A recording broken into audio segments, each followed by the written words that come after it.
Hey, how's it going, everybody? How's it going, everybody? It's been a while since I've been live, so I thought I would just take this Friday night and see what everybody's up to. Have some whiskey to sip. We have Thanksgiving coming up. I think this year we're just staying home. My daughter and son and granddaughter are down in Texas. But like I said, I think we're just going to stay here, have a very small Thanksgiving. Still talk to all the members of the family, stuff like that. Hey, Sheena, Alan, Andrew, cheers. This is my first sip of the day. I am like way behind. It's Saturday, 7:40, and I haven't had a sip yet. That's just completely wrong. So what's everybody up to tonight? I'm gonna try to keep a little bit better track of the chat this time. I know Sheena and Alan, Andrew all keep up on the chat real well. Just keep the idiots out and idiots. I don't care about the analytics. I just say keep them the fuck out of here. Oops, I said a bad word. So what's everybody up to? Andrew, you about ready to crack that 15? This is the one from that Joe Unfiltered picked. Dickel again only has a couple labels, so they don't change their labels, but on the label itself, you have to look really close, and you can see a bottled by date. I'm sorry, you can see a barreled date, so it went into the barrel 19 years ago. I just wish it would be more clear about what's. I'd like the label to say 19 years. I think that looks a lot better, but I guess they have to pay money or something to get all the various labels created, and I guess they don't want to do that. But Andrew, I'm gonna open mine right now. You know something? I don't want to be like Joe Unfiltered, so I'm cutting my so it'll look more professional. And I'll probably be a little bit faster. See how easy that was? But I guess I better finish what I got right now. 13th Colony just released a Colorado bottle of their cask strength bourbon. It's got a nice little shiny metallic label on it that I just picked up last night, and it's finished in a Japanese cask. The barrel's made out of a Japanese wood that I'm just not familiar with. They have a couple different ones that are very popular. James, what are you doing, man? James, I just did a spur of the moment going live here. I was just showing him James the 13th Colony. James, can you put the name of the barrel about the barrel that this was aged in? Secura cask. You already did. James, you're reading my mind. And then I was going to open up Joe's 15-year pick. So it looks like we only have a few people in here tonight, but that's okay.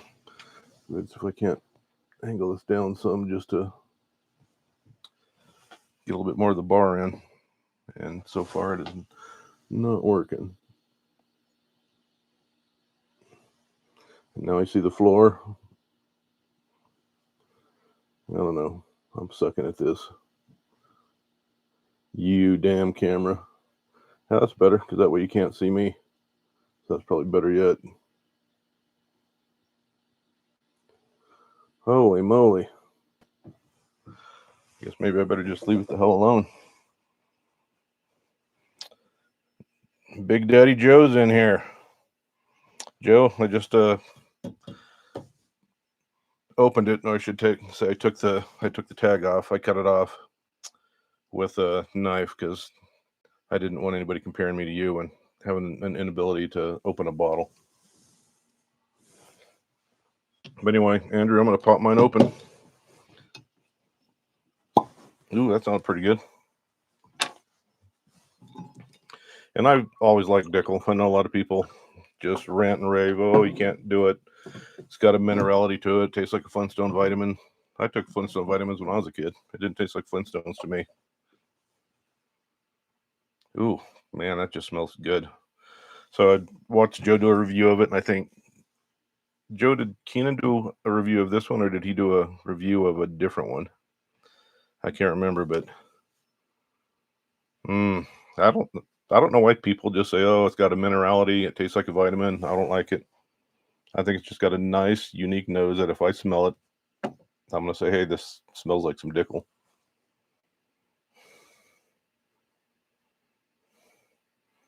Sheena, you gonna crack eggnog? You big girl.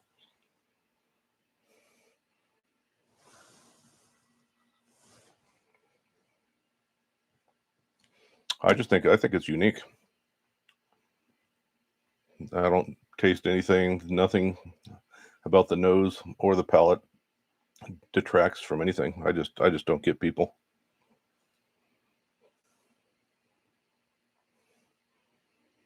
I have another 19-year-old bottle of Dickel.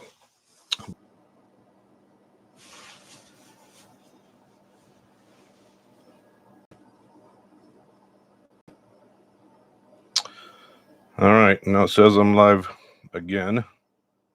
You damn thing. Freaking technology. That's why I make my living, with malfunctioning technology, being a systems administrator. If everything worked perfectly, I would not get a paycheck. I just don't like it when it happens to me. So anyway, Annette, it's nice to see you in here. James, you sipping anything right now? I don't know. I have always liked Dickel from the first time that I had it. I have always liked it, and just give up trying to argue with people saying it tastes like, vitamins and stuff like that. I just think it's ridiculous. And Andrew, you said it's okay. I missed out on a little bit of the chat when I was trying to restart this. Hopefully it's still going. Damn thing. You guys still there? You don't tell me it broke again. Jeez, that's crazy. Should make me look like a rookie, which I guess I really am, since this is only my second live. So what's everybody doing? What's everybody drinking? Andrew, I know what you're drinking. I know it's Saturday night. We have holidays coming up, Thanksgiving, so everybody should hopefully have a long weekend. Andrew, it sucks that you're on call. I hate that more than anything, being on call during the holidays, because I take my job serious just like you do, and I just don't drink, or at least not. I'll say I don't drink, but I'll have a sip or something before I go to bed just to help me get to sleep, or at least that's what I'm trying to convince myself. But no real plan for tonight. Just like I said, I just wanted to talk to people, see what everybody was up to. James and I are hoping to do some duck hunting here pretty soon. We have just had the craziest weather. We were like in the 70s a couple days this week, and we're at I think like 6,300 feet above sea level, and we should be pretty dang cool right now. But just a couple days ago, they were talking about the first storm that was coming out of Canada, pushing down in the Dakotas, hoping to drop a lot of snow to cover up these feeding grounds for all the waterfowl, which then pushes them south, down into our area. So we're hoping for some bad weather. Hey, Sheena, this is the new Woodford Reserve just released their first rye, or at least their first one in a long time. So again, Woodford Reserve, and it's a rye whiskey. So it's been out, James. How long has this been out, James? Probably 2 months, maybe a month and a half, something like that. I'm gonna try that here in a minute here too. But yeah, it's the exact same bottle that Woodford uses. All their bottles use that same one. That bottom glass is like an inch and a half thick. You could beat somebody over the head with it for sure, and probably get in trouble. But also yesterday, I opened up my keg of Eagle Rare just to pull a sample. just at 2 weeks. So I just created a little tater sticker for it. Tasted it. Smells really, really good. You can really smell that vanilla, but it just needs to sit in the barrel just a little bit more and just pick up a little bit more of that oak, that second oak, so it tastes like it's a double oaked whiskey. All right, I want to finish this. I'm gonna finish this Dickel, but man, I really like it. And Andrew, the very first bottle I got is the same one that you got. I got it from James down at Security Discount Liquors, and it was my first bottle. And I was also saying earlier that you get that 15-year for, what was it, James? It's under $60, right, at your store. But if you just bump it up 2 years to their 17-year label bottle, then it pops up to like $300, which I think is kind of crazy. Andrew, you're going to get some of this Eagle Rare. Pretty much everybody in here. James will. Sheena, she can try it. She might like it. I'm hoping it's going to be a little bit sweet. Hoping.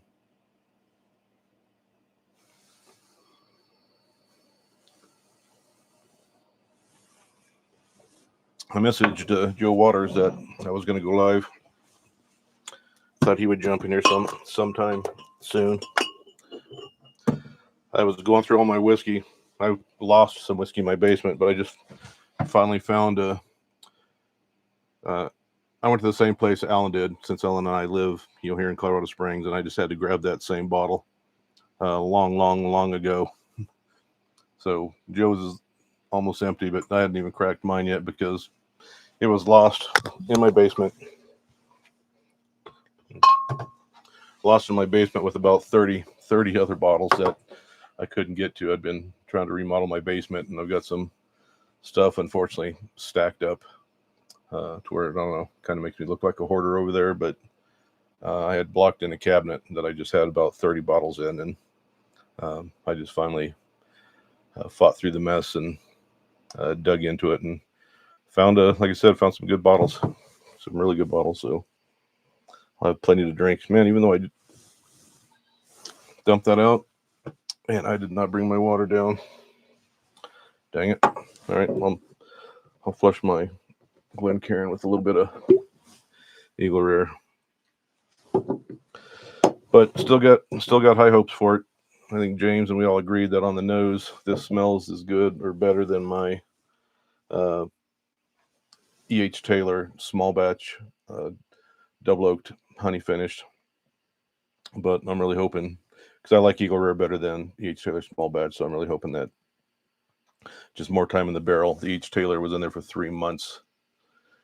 This has been there for just 2 weeks, so it's picked up the vanilla from the Madagascar vanilla beans that I have hanging in the barrel.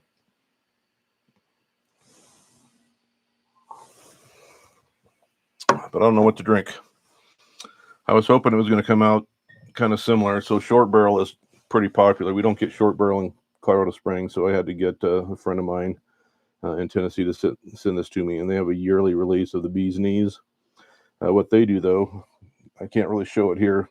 They put honey in the barrel, so this whiskey, I'm not going to call it cloudy, but there's a haze all the way through it because the sugars and everything that is in the honey, it just kind of makes it just a touch cloudy. Not bad. It doesn't, look bad, but I don't know. I like clear. Mine's nice and clear.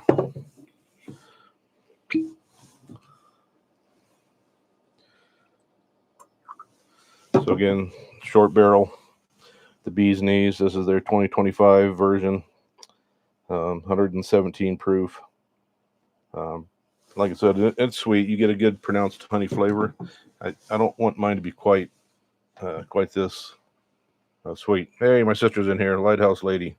That is my sister here in town. Since she's the only one of my family on tonight, I'm going to say this is my favorite sister. Because I don't think anybody else watches me. Family-wise, other than my daughter and my son-in-law. So again, Lighthouse Lady is my sister Jackie. And she lives in town. Not too far from me, but we've been here a big chunk of our lives here in Colorado Springs, that is.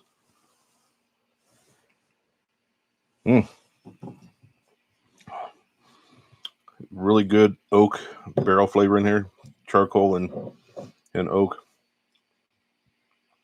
but not a lot of vanilla because to me, maybe the vanilla might be just a little bit overpowering. I'm sorry, the honey might be a little bit overpowering, covering up some of the other subtle flavors. So the only other bold flavor that comes out is the barrel influence, but still not bad.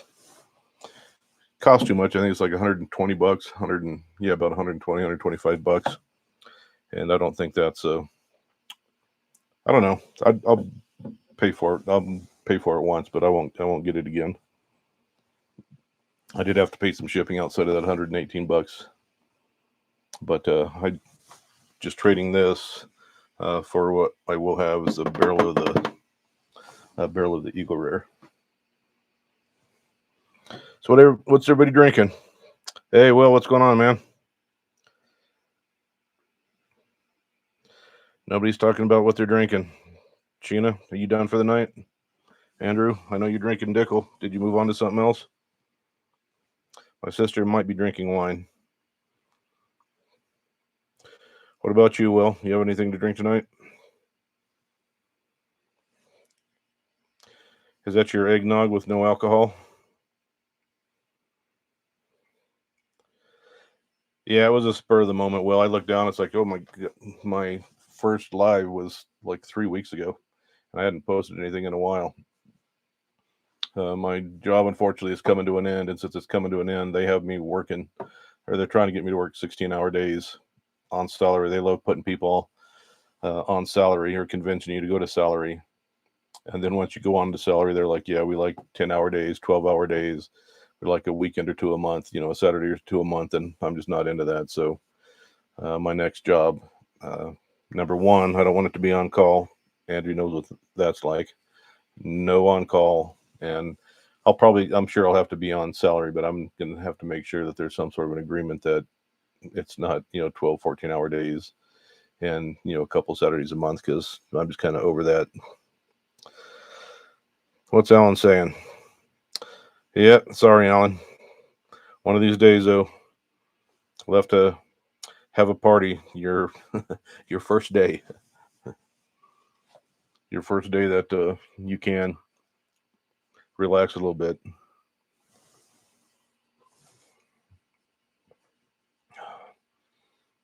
Yeah, but like Sheena's saying, I worked 8 hours a day. I was on hourly, and they would say, you work anything over 8 hours a day, you're working vacation time. It's not approved. You work more than 8 hours a day, it's volunteer work. So at 8 hours, I'm done. I would punch out, and then they're like, the position that they're moving me into or that I applied for, Dean Goldberry, you can shut the fuck up. Somebody kick his ass out of here. Dean, you have such a miserable life. I feel so sorry for him. I feel so sorry for these freaking people that have nothing 14, 16 hours a day. They just sit there at their keyboard in their parents' basement waiting for people to go online so they can jump on there and just put in just dumb little comments. Dean's put that in there, oh Jesus, hundreds of times on multiple channels, and all we do is kind of laugh at him. Whiskey your fiddler pick. All right. Well, let me finish the glass rinse what it was going to be. Ricky moved that I forgot my water. I don't want to step away from the camera because it might break again, or it might turn off again.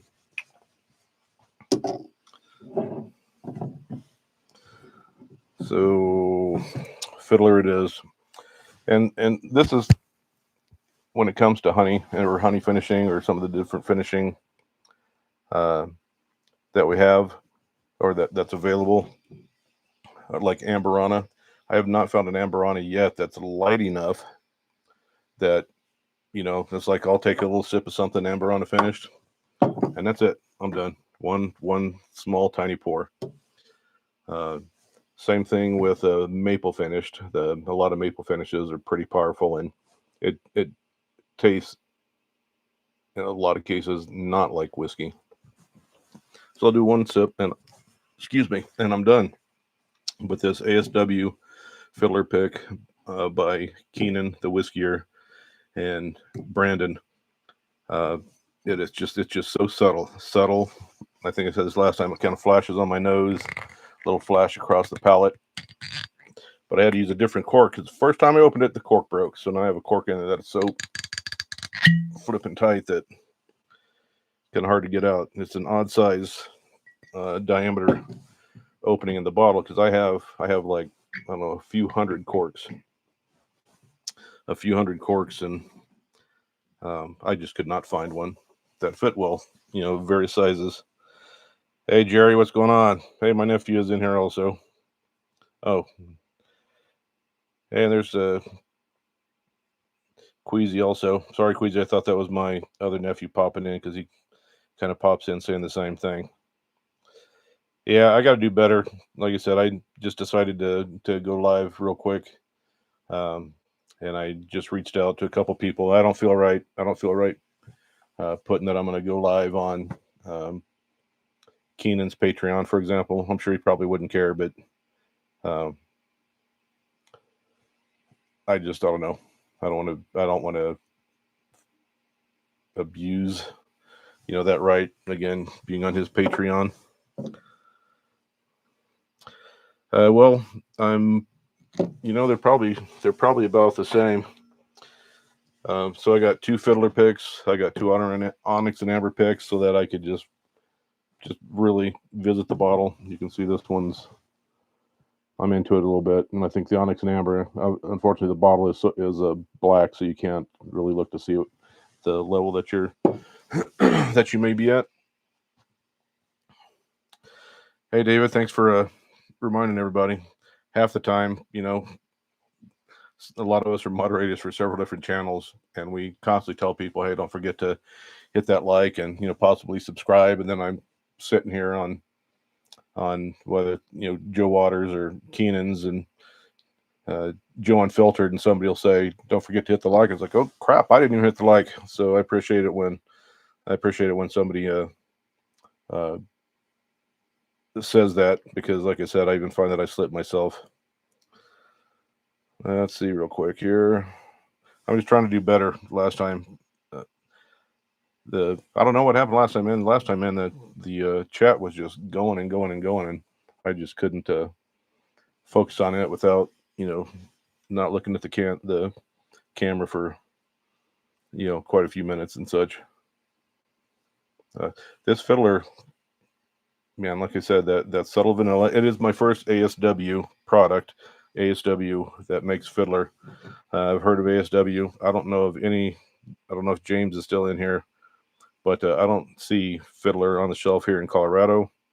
The only time I see it is online, and I just hate buying online because sometimes the prices are not too bad, but then let's say shipping for one bottle is like $20.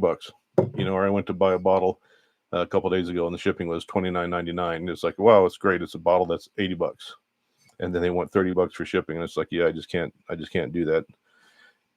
James, do we have any ASW products, Fiddler, anything like that? Because I just don't see them here in Colorado.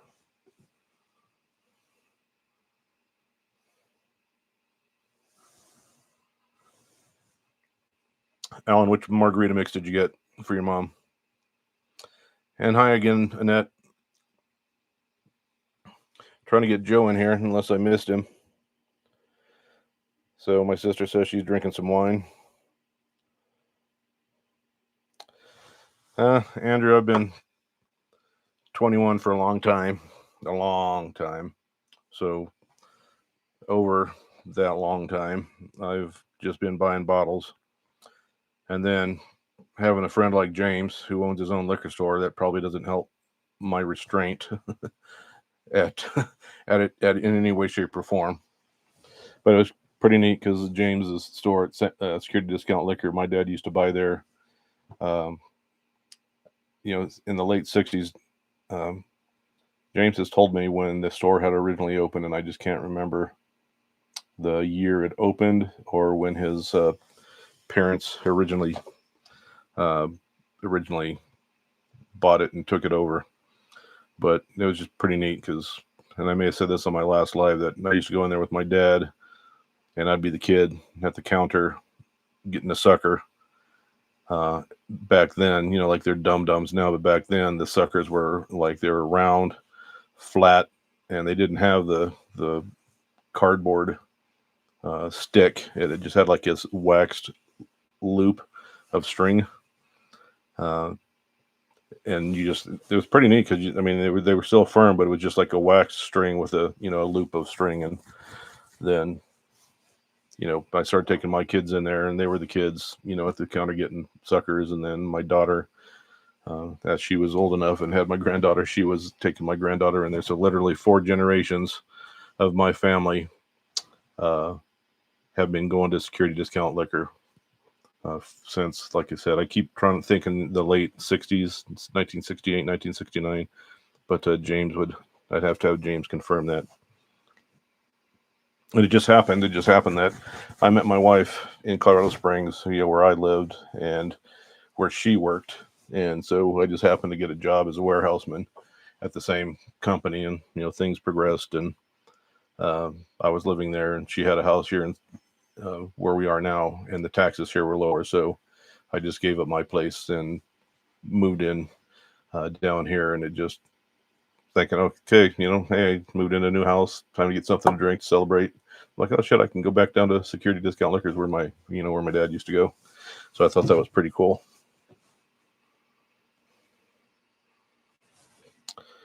Let me just see if anybody else popped in. I just don't want not to acknowledge anybody here. All right, so what else is everybody drinking? Sheena's drinking girly eggnog. Alan's sipping on some Dickel. Queasy, I think you said you were drinking some Eagle Rare. But yeah, one of these times, I don't know if it'll be alive, but I think I just need to make a video and just bring the camera. Maybe that's what I can call it, behind the bar at Gordon's Pub, and just take some videos of some of my bottles or something like that. But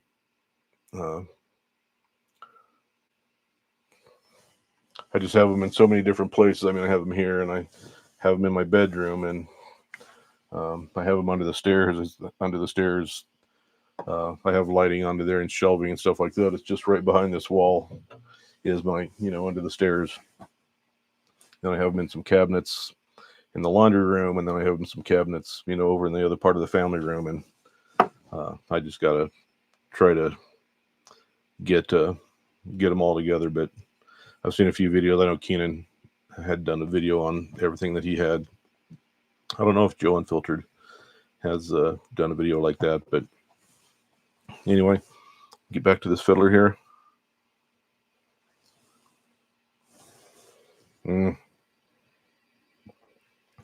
It's just really, really good. And now you don't have anything to drink. What the heck's going on with that? Yes, my sister, Lighthouse Lady, is the favorite and the only one that counts. And really the only one I guess I do. I talk to her more than anybody. We have a big family.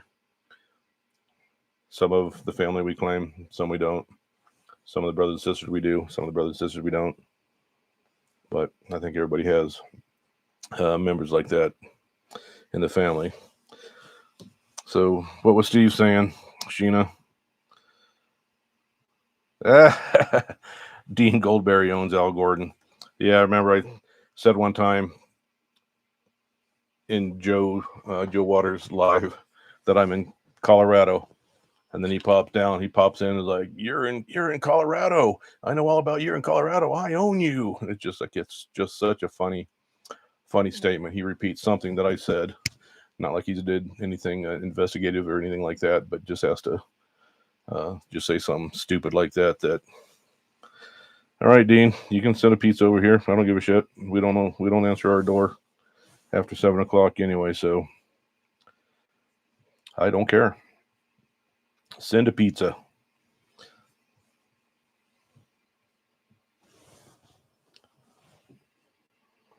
And that just water on a Saturday night. Or it's probably, I guess it's into Sunday for you, I believe.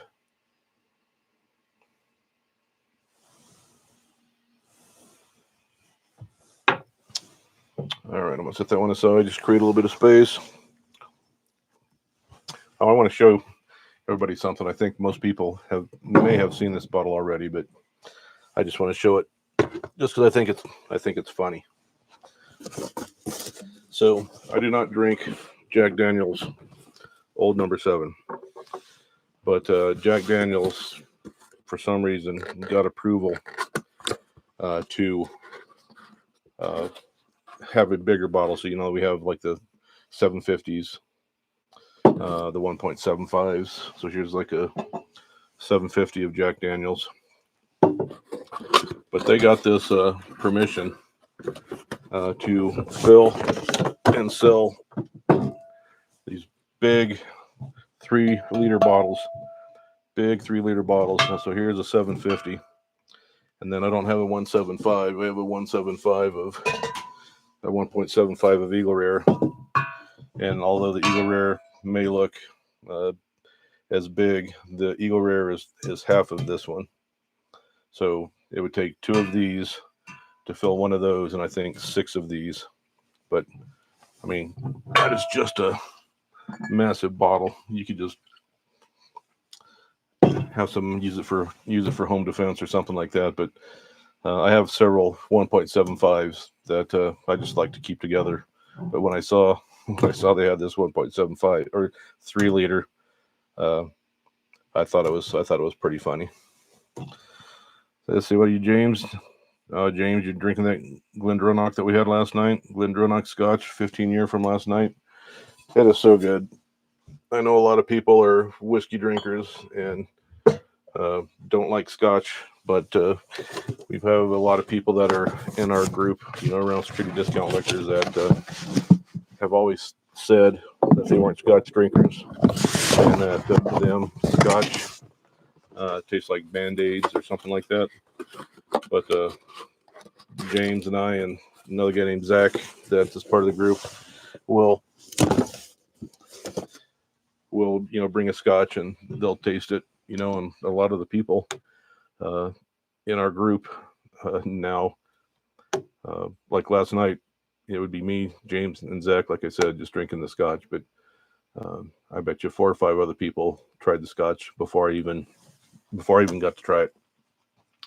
And James is just a huge Scotch fan, so he's always right on it. James, I think I told you the other day that I'd killed my Joseph Magnus cigar blend, but I went to throw the bottle away, picked it up off the floor. I have a little stand next to my recliner upstairs, and I had this Joseph Magnus on there, and maybe I had too much of it because in my mind, I had killed it. But like I said, it's just about gone. And this is, I wish it was a little bit cheaper because it's around $200. But it's one of the first cigar blends, that I had, and it's just really, really good. It really is. And a lot of times when I say cigar blends, again, it's whiskey that's finished in various barrels that whoever finished it or put it together is saying that it goes good with the cigar. A lot of people think that for some reason tobacco or something like that is used in it, but it's illegal to have any type of tar, nicotine, or anything like that into any released spirits. So again, it's just something that pairs well with a cigar. I smoke some cigars. I'm mostly just smoking old, traditional tobacco pipe, but it's kind of the same thing. It still kind of goes with it.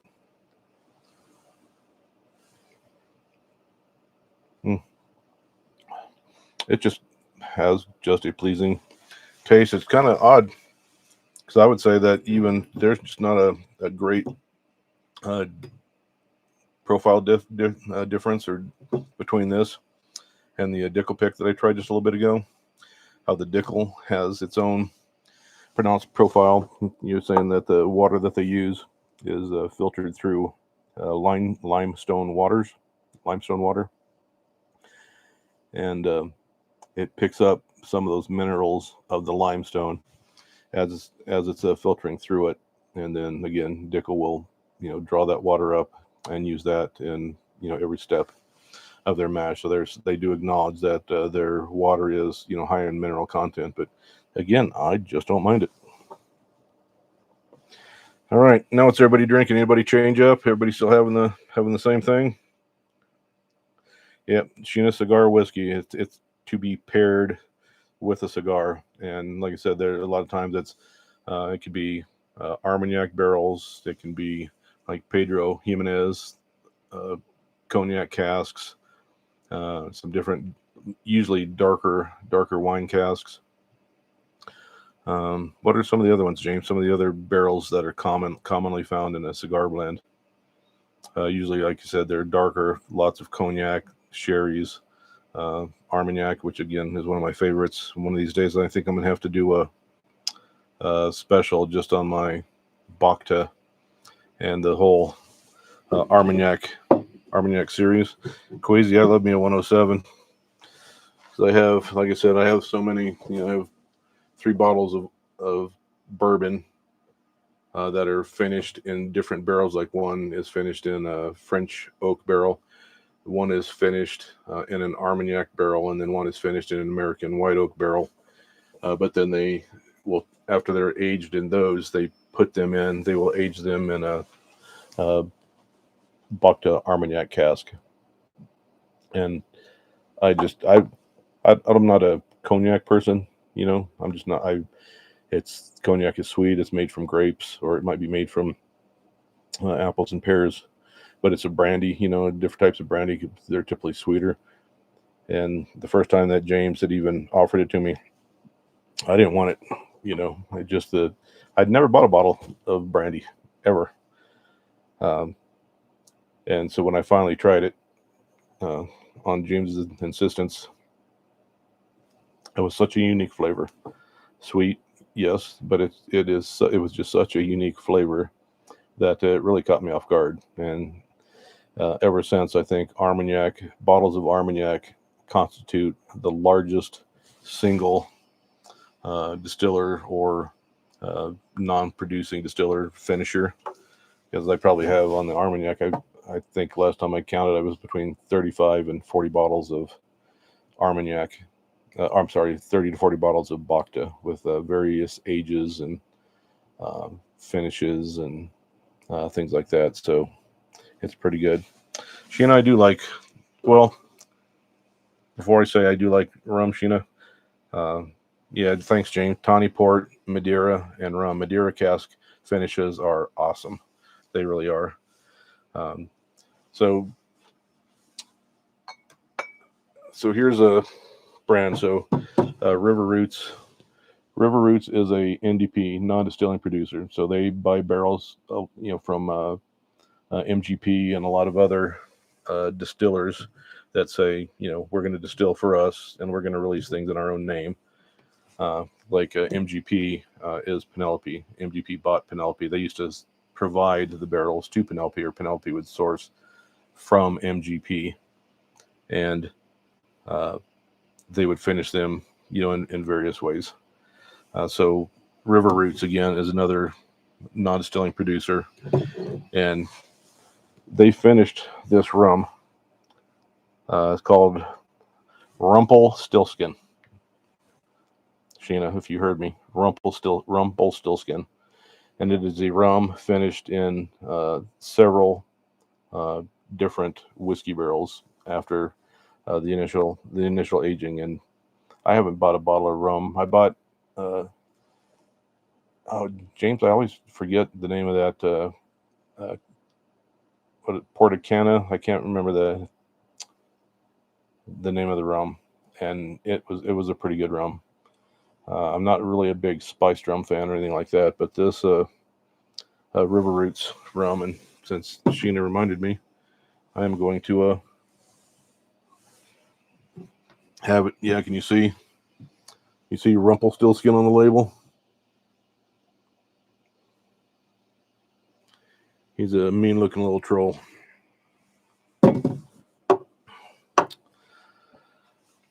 Queasy, I'm still working on that stag project.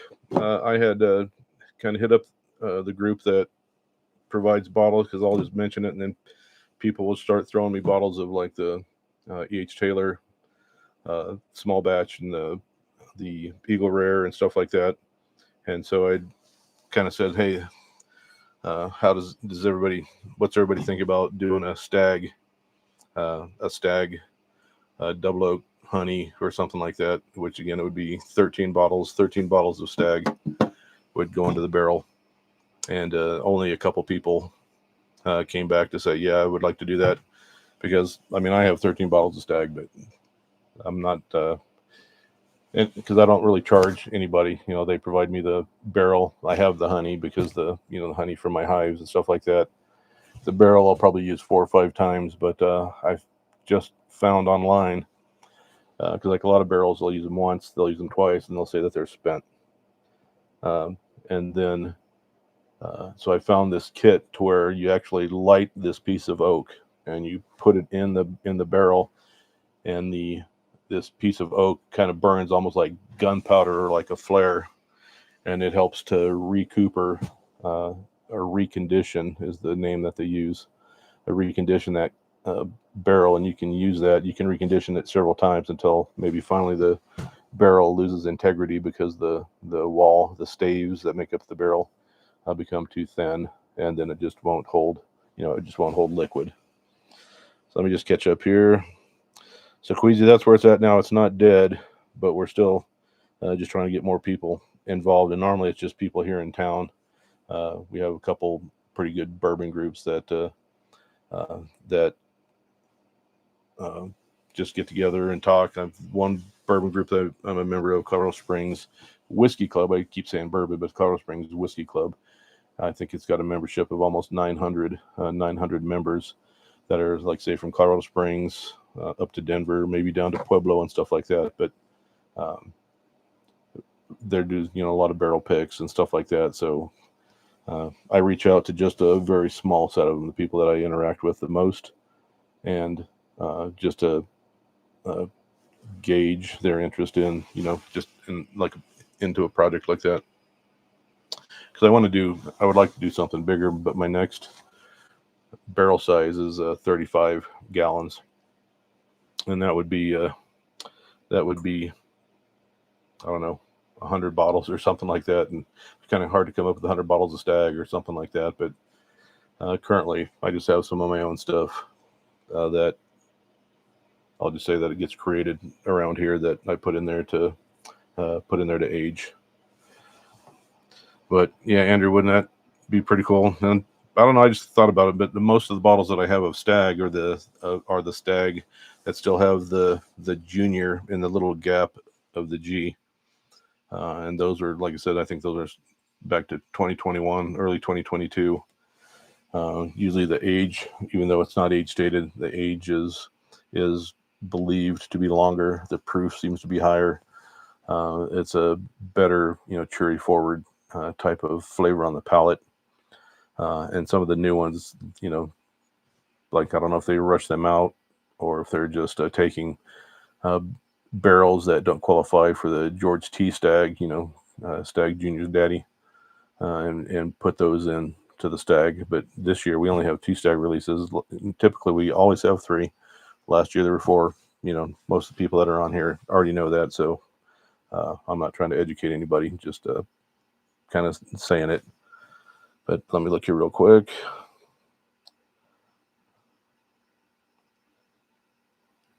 Well, that E.H. Taylor small batch was pretty good, and I have some somewhere. One second, I think it's just right over here.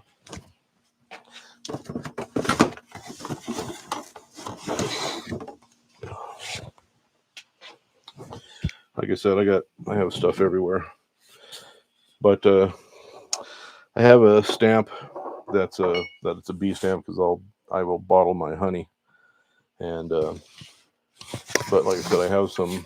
You probably aren't going to be able to see it because it won't focus. But we have some honey stamps, and I don't have my stickers on this bottle. But again, I dip the bottle in my beeswax. There's a bee stamp on top. Again, it's just kind of hard to see, but if I was more prepared, I'd grab my bottle. That's actually, I create, custom labels to put on it. Custom labels on the tube, custom labels on the bottle. But I don't have one handy right here. Let's see what we got. Let's see what Queasy's asking here. Sheena's taking a break. Queasy in the H. Taylor small batch that was in here for about 3 months. I was kind of surprised. I lost almost a whole bottle. I thought it would be, I don't know, a few cups, a pint or something like that. But I was really kind of surprised that I lost almost, I don't know, I'd say three quarters of a bottle. But again, I do have, it's not just like sitting in the dark somewhere. Like right now, at this particular moment, this is at 40 degrees Celsius. I think that comes around 80 degrees. I don't know if somebody has a conversion calculator to tell me 40 degrees Celsius, how much that is in Fahrenheit. Yeah, because unfortunately, this only does Celsius. It just doesn't let me do Fahrenheit. But I think, again, just because I'm trying to simulate a rick house, my 2.5 gallon rick house, just trying to find out, what temperatures, because you can see, well, you probably can't, but down the front of the barrel, even though in the barrel I have the cork or bunghole straight up, it's still, I can tell it's steaming because it's bubbling right around the top of the cork to the point that you can see just a little run, down the front of the barrel. And that's like between concentrated honey and concentrated bourbon. It's almost like syrup. So you used to be able to see it more, but I wiped it all off and consumed it, and it's pretty damn good.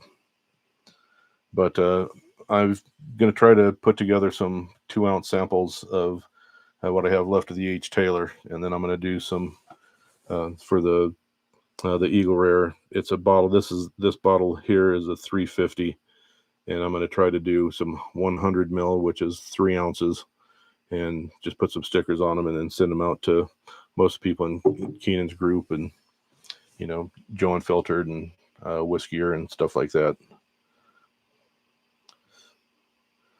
Let me scroll down.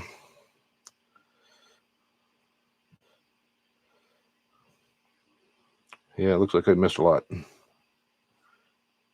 Annette, you do like Jack Daniels? Jack Daniels used to be like really all that I drank. And then I just drank too much Jack Daniels, and it was like I had to swear it off like vampire, like a Yukon Jack and Southern Comfort. I couldn't do it. All right, Andrew, grab some of that Valencia. Yeah, Alan, most of Colorado Springs, Castle Rock, and is in that Colorado Springs Whiskey Club. Queasy did have to set up a cot on the roof. I have a fifth wheel out in the street, out front. It'll sleep like 6. Has a bathroom, electricity, and everything else. All right, Queasy, I don't know if you're heading out, but if you are, I really appreciate you joining.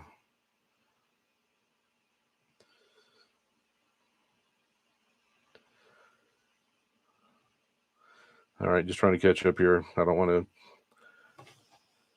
miss what anybody's talking, stuff like that. But it looks like we only had a couple trolls, and looks like they've just kind of came and went. But now, since Sheena asked, I'm going to try some of this River Roots Rumpelstiltskin, or maybe I am. Ooh, that thing cork is tight. Oh man! And this bottle's open. It's been opened, but this one is. There it goes. Come on, you can do it. Woo! I was scared for a second. I couldn't remember if it was a real cork or a synthetic. I'm glad it's synthetic.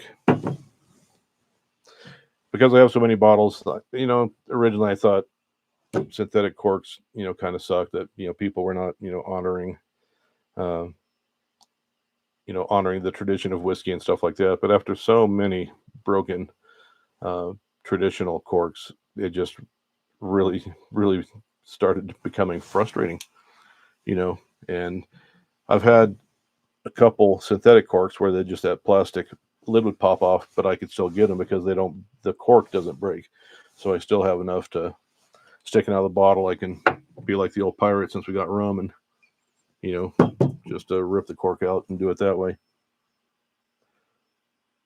Oh, I see, that smells good. It's got that rum sweetness, but it's backed by some good charred oak with it. And again, it's not spiced rum, just and they don't even say where the rum is from, unfortunately, because again, they source the rum, they source the barrels that they put that rum in.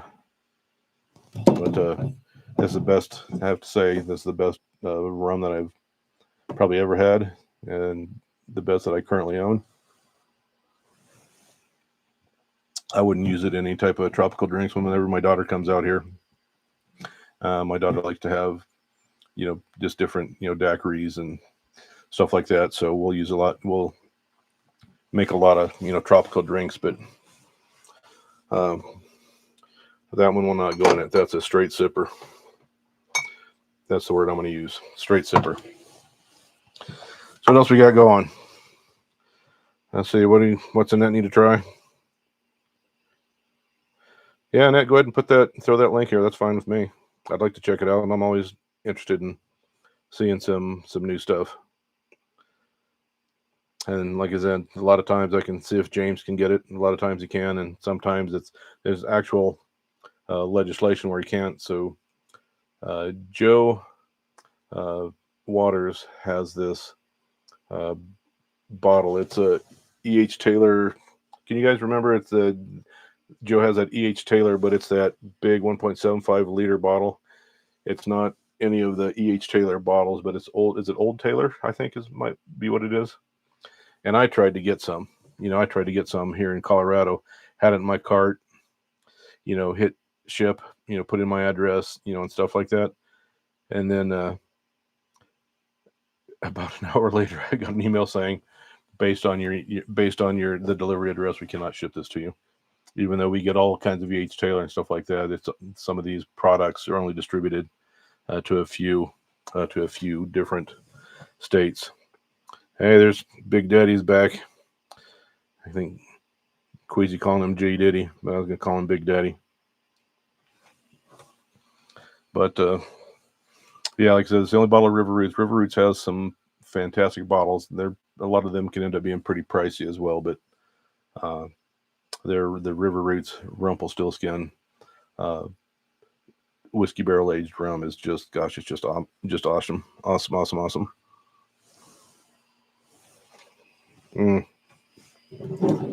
I'll put that back down. Joe, I don't know if you were on here earlier. I got that 3 liter bottle of Jack Daniels, and it's just huge. Like I said, I put that 3 liter up next to the 750, and it just dwarfs it. It's like Stag and Stag Junior. It's like Jack Daniels and Jack Daniels Junior.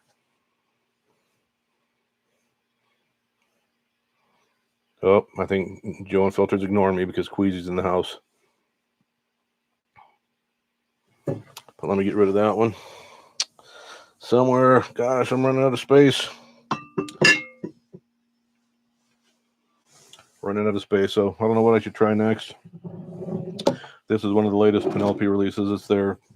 Everybody always says F cancer, so I'm just going to say fuck cancer.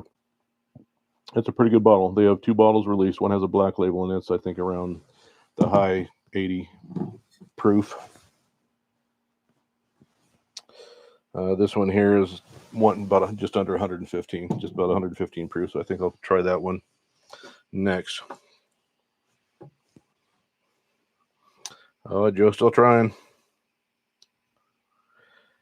Yeah, Annette, I don't know. Like I said, I don't know what we can or can't say. I know that sometimes when I would respond to one of the trolls and I would use the F word, I would see it on my phone, because I'm typing on my phone, but it never comes across the screen. So even being a moderator or anything like that, it just seems like it freaking YouTube, um, being woke and left and stuff like that. Um, it just seems like they just decide what they want to filter. Queasy, Joe is very determined. Sweet, thanks, Queasy. Because like I said, I would use that word. Hey, Summer, welcome in. Your brother's in here too. You can tell.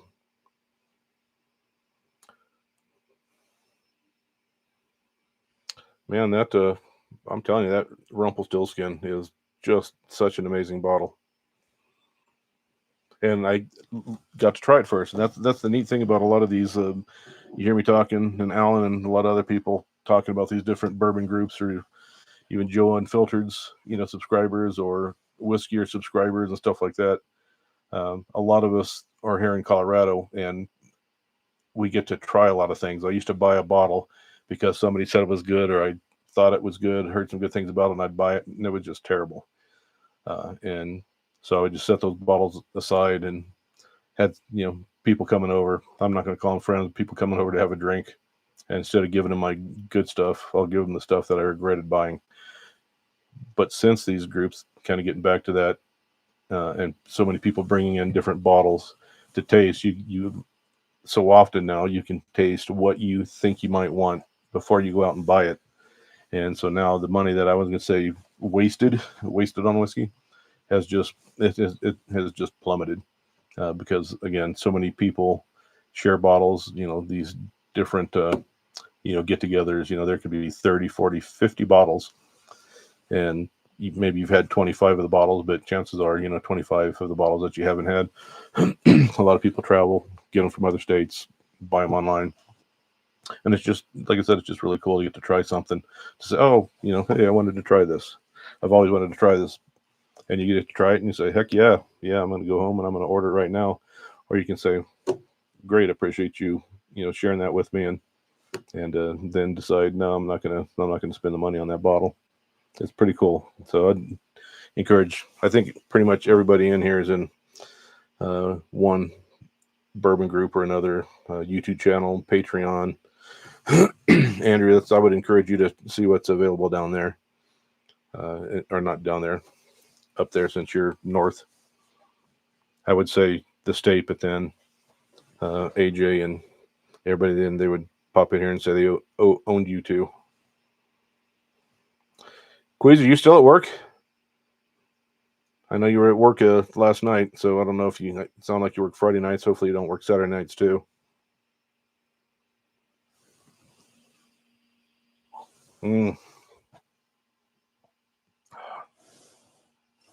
River Roots. So at this time of year, and it's kind of already started, a lot of the groups that we're a member of, we do an Advent calendar. It's like the 12 days of Christmas, except we don't sing about rings and doves and and stuff like that. So for the 12 days of Christmas, we're doing the 24 days of Christmas. So from starting on December 1st, a group of us in 2 or 3 different areas, we're going to take, and 24 of us are going to take a bottle, and we're going to put a 2-ounce sample or a 1-ounce sample. This is a 1-ounce sample. So we'll pick a bottle, and I'm going to put fill up 24 of these 1-ounce samples for the entire month of December. And what we do, or what we use, sorry, I'm having to bend down here. So this is, for example, this is an Advent calendar box. And you can see it says, he sees when you've been drinking. Nice wooden box, reusable. And then inside, it has space for 24 1-ounce bottles and 2 Glencairns. And so we're going to put in, I'm going to contribute bottles to go into 23 other boxes than this. And then every night the group will get together and we'll just kind of either whether we do it live or just in Facebook or something like that, we'll all open the same bottle, take some sips, and people try to guess it because we won't publicize the list of the 24 bourbons or ryes. Most cases they don't do American single malts or scotches. There's dedicated Advent calendar groups for that. But again, Mom Spencer, I didn't see you pop in there. So we have Joe, we have Summer, and we have Mom Spencer. That's pretty cool. My stream is complete. But I don't know what the hell happened to Joe Waters.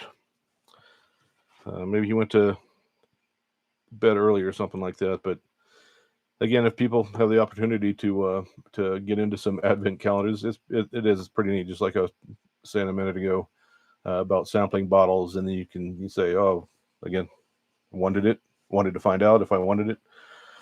Because last year, because I like rye, I think because I like Scotch, I like rye. There was this bottle. It was a Black Forest rye from Germany. I'm like, wow, that sounds really killer. I didn't, Germany's not known for, whiskey or rye or anything, wine and schnapps and stuff like that. And so when I got to the day got here for this Black Forest German rye, man, I popped it open, put it in my Glencairn. It was terrible.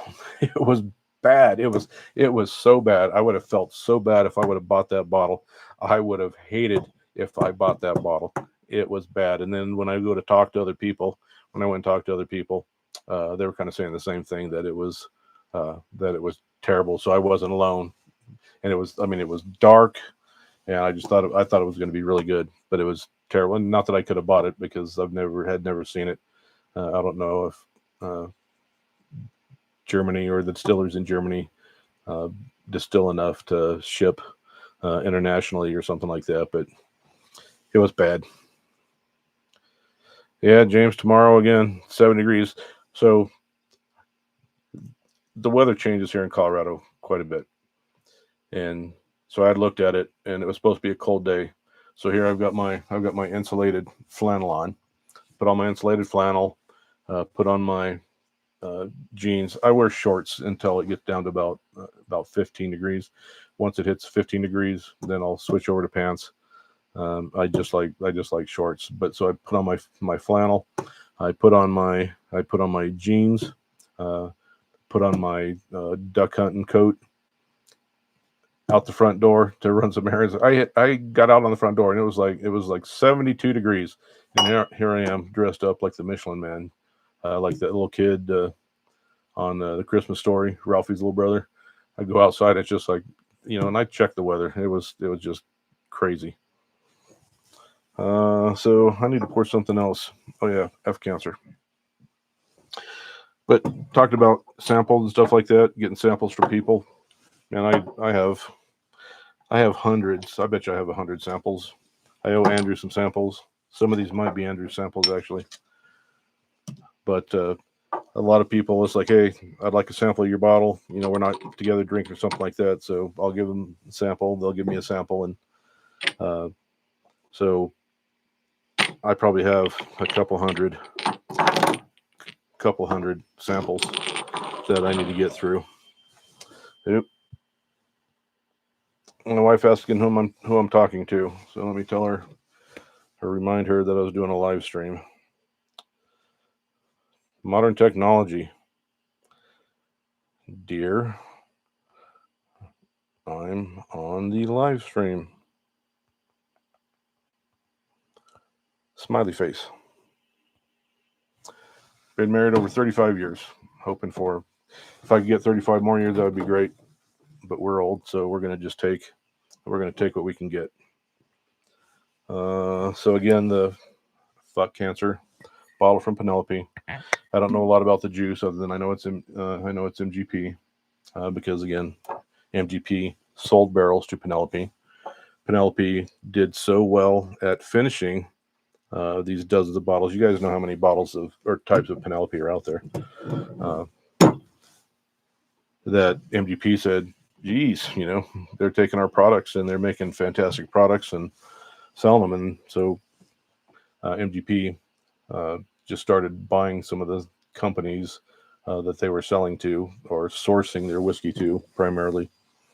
And so now they were like selling the barrel to them, and then they're like selling it to themselves, and then they're selling the bottle. So that's pretty cool. Queasy, one thing you have to focus on, there's 2 Penelope F Cancer bottles out this year. This one with the white label, the proof is almost 117 proof, and then they have a black label that looks exactly the same, except where it's white, it's black, and where the letters are black, it's white. And that's only like a 86 proof or something like that. And I like this one. I like that a lot. It's sweet on the nose, brown sugar. I would almost say honey, but brown sugar, vanilla. Not it's like dark brown sugar, not like creme brulee, like burnt brown sugar. You get that, get the oak. I'm not getting fruit, fruit forward or anything like that, but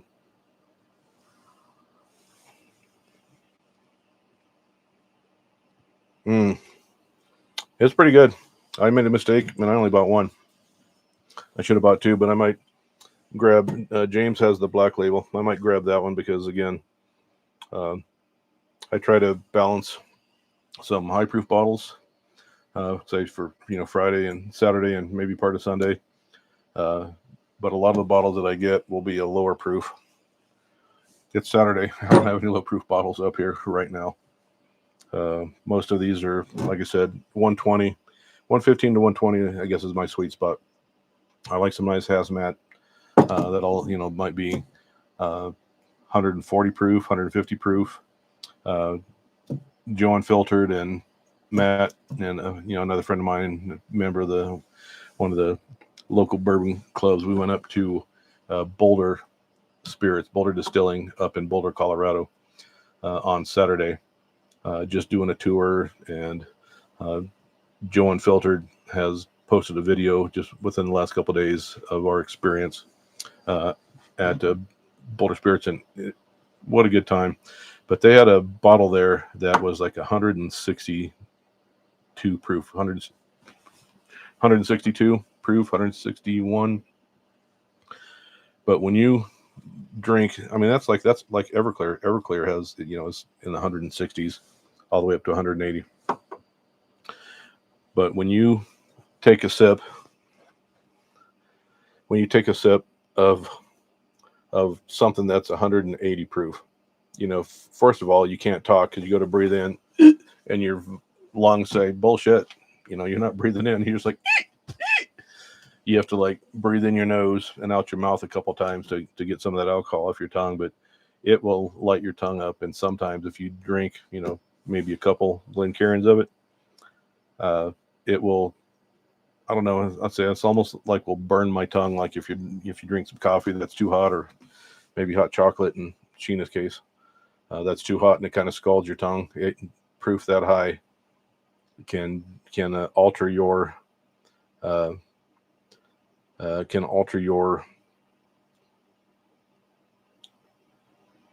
perception of whatever you taste or whatever whatever you're eating.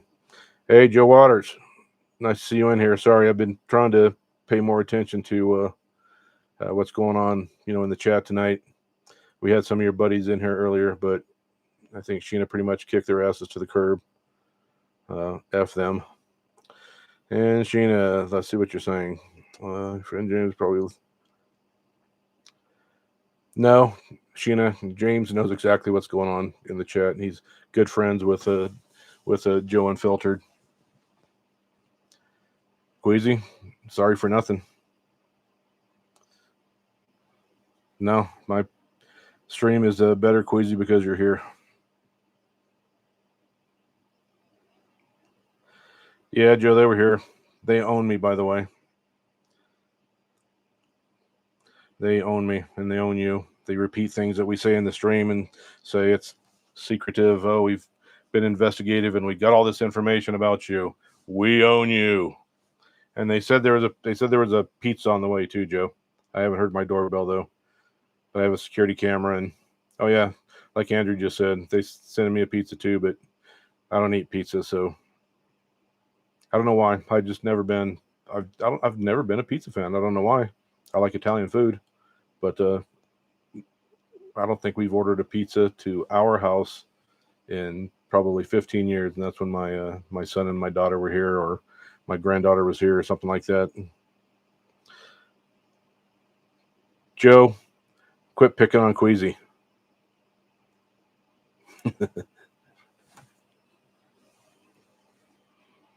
I don't know, Andrew. It's just I don't know. I don't know why. You know, my wife is an amazing cook. You can tell. I was when we met.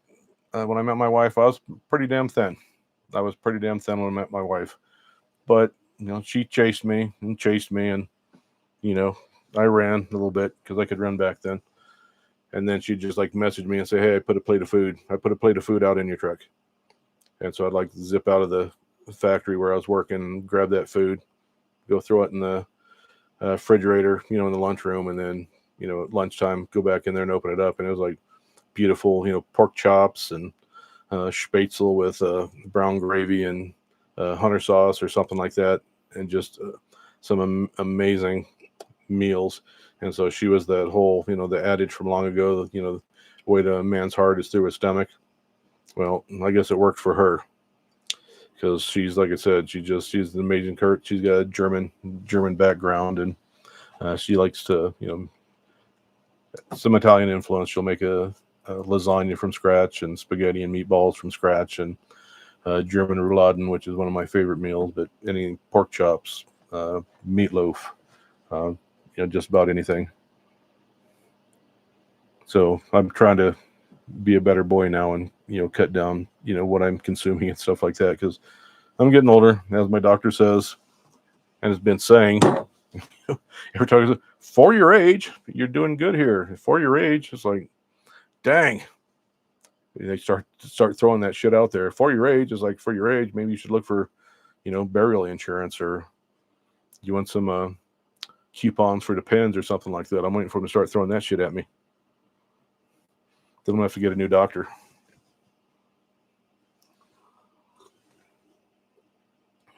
Queasy, don't say you're a meat lover because you're gonna open it right up to Andrew. Or, I mean to Joe. I mean, Mom Spencer, you need to go live because I'd love to hear some of your stories from back in Hawaii and stuff like that. But that's what my life is. My life is, I think they said in the first live that I did, just this big family, big close family. The get-togethers that we would have, like at Christmas. There are times at Christmas that there would be 120, uncles and aunts and cousins and second cousins, stuff like that. But like our holidays and memories of Christmas, there were times, like I said, when it was 100 people, 120 people. We'd load up and head to Kansas, to grandma and grandpa's, and my dad was youngest of 14. So there was like I said, luckily they had acreage because it took a lot of space to pack us all in. But like I said, good stories. I love just listening to people's stories too. So, Mom Spencer, I would love to hear some of your stories, and hopefully we can get together. I asked Joe, I asked your son about getting together, but he said that you had retracted the offer for all of us to get together. So we're gonna have to talk to your son.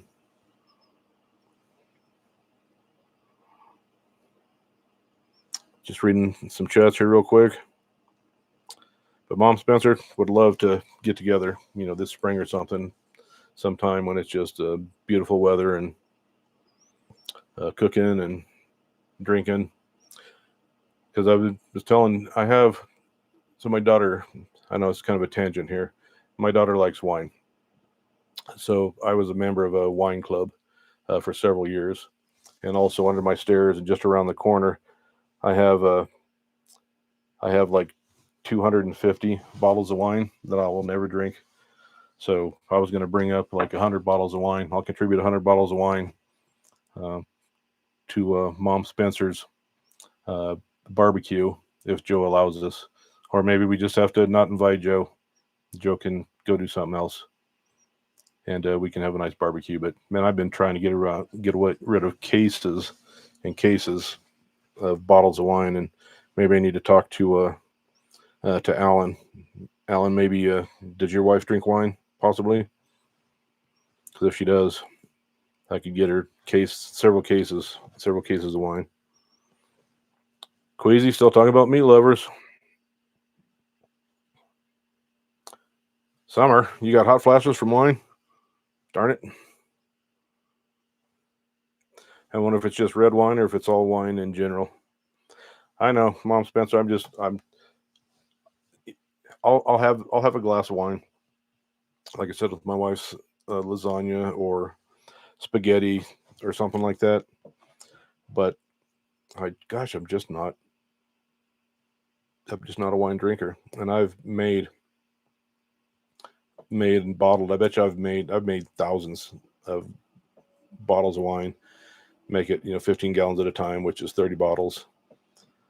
So I've made wine, for my daughter and stuff like that. So none of the wine that I have now is wine that I made myself. But I need the space for whiskey, I guess is what it comes down to. I'm not trying to cover it up or anything like that. I need more space for whiskey. I need this wine out of here. My daughter, Joe, loves Moscato. And it's just sweet. German Gewürztraminer, which is again another dessert wine from Germany, as I said. I just can't do it. It's got to be dry, but it's like I can drink a glass of wine and it's like, I'm done.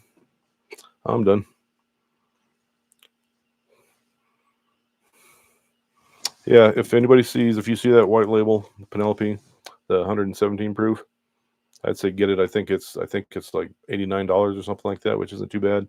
I think the black label that's in the high 80 proof, I think that's closer to 70 or something like that. So let me see. I got no wine. Nobody taking me up on my cases of wine. I think I'm gonna have to go downtown where some of the unfortunate homeless are and just set these cases out under the bridge, and somebody's gonna grab them.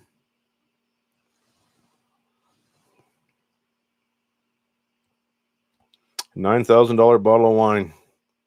I couldn't do it. $30 bottle of wine is too much. Yeah, well, that's what I made is homemade red wine. A lot of Italian wines. A friend of mine, a good Catholic friend, he was having a party, and I was able to get some.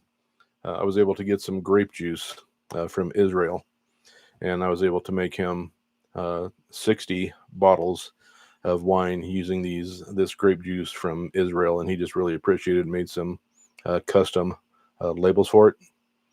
And he just, like I said, he was just very, very appreciative of it. Oh, and geez, what's that? What's the German spiced wine that my wife does drink? That it's a German spiced wine.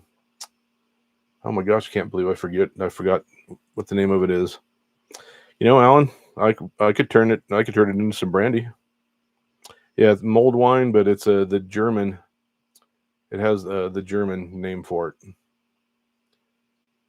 Damn it, I'm drawing a blank right now. But I could, yeah, Joe or Alan, we could distill that and make us some brandy. I wonder how it would turn out. Sangria, I can do sangria.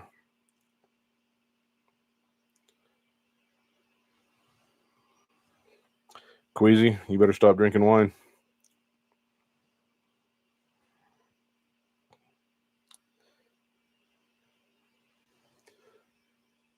Oh, I can't think of the name. I haven't seen any of you guys say it yet. And I have some under the stairs over there, but it might take me a while to find it.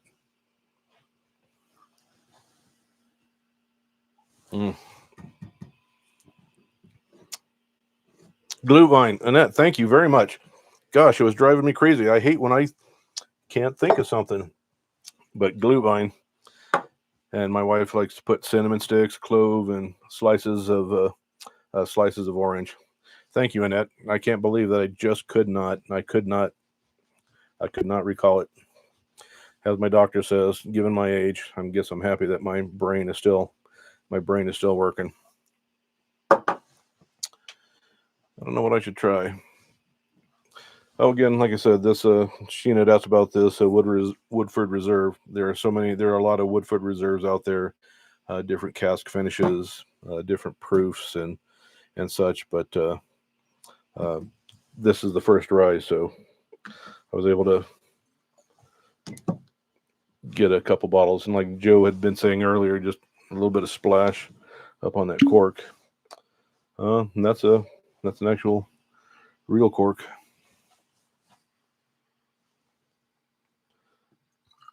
And I'm sure everybody out there already does, but these Glencairns, that's a perfect dram. Not an only dram. That's a different stream of mine. But perfect dram or just your Glencairns, the Glencairn Mini. Whenever I go to nose it, I get so much more flavors breaking out individually on the nose.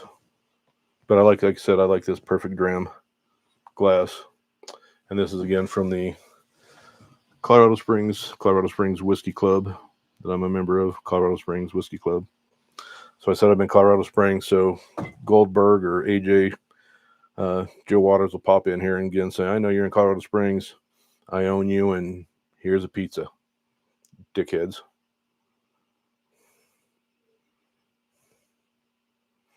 Check out the big brain on bread.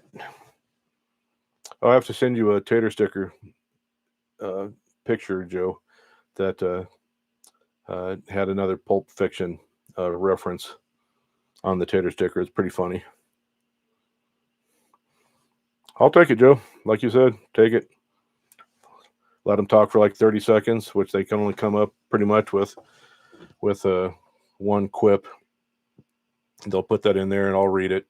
And it's not that I'm respecting them, but I'll read it just because it's the same message that we've read over and over and over. And then say, okay, you know, get the F out. And Sheena was the band hammer tonight, or at least for one of them. I know a second one popped in, but I can't remember who that one was. Check out. I might have to go see if my wife wants to watch Pulp Fiction. We love that movie. I bet you we've probably watched it 20 times over. Sheena, you got them both? Sweet. Yeah, we watch. There's movies that my wife and I watch yearly, like especially at Christmas. You know, we have, like I said, the Christmas Story, and pretty much all the Grinch and Frosty, the cartoons that we watched. When I was a little kid and stuff like that. So I'm kind of excited. That we've made it to the holiday season. I would try to get my wife on here, Sheena. Die Hard is a Christmas movie. Period. It's not even a discussion. Die Hard is a Christmas movie. I love it. I got the T-shirt. I put on my Nakatomi Towers T-shirt. My wife is a beer drinker, and that's it. She's like, hey, if I had that one before, she'll take a tiny sip, say, and then she'll move on to beer. She just likes beer, but that's great because then I don't have to share my whiskey. So you guys, anybody going out of town for Thanksgiving, going out of town for Christmas or anything like that? Everybody staying home? We're down to 1 out of 4 old Chicago restaurants here in Colorado Springs. 3 of the old Chicago restaurants have closed, and I like them because I like their beer selection. But like I said, just wondering if people are going out of town. I have some friends that buzz out of state and head straight down to like Cancun and stuff like that, and every year they spend their holiday, in Mexico or something like that because they want warmer weather. But like we were saying earlier, even with like James earlier, it's like we want to go duck hunting. But unless that ground from Colorado all the way up to the Canadian border gets covered with snow, uh, they have no need to move to find food because the food is plentiful. Yeah, well, they have. I know they have several different contests that you can take their world tour of beer. I think it's like 128 beers that you can do their tour of, and then you get a T-shirt after 128 beers. But I think you have to do it in like 60 or 90 days. So if you're a professional like myself, I can do it. I probably have 40 T-shirts. But it was just a good restaurant. It's a restaurant. I'm sorry, a bar slash restaurant uh, that serves it serves food, not just bar food, but some decent food. But now we're old and we just drink at home.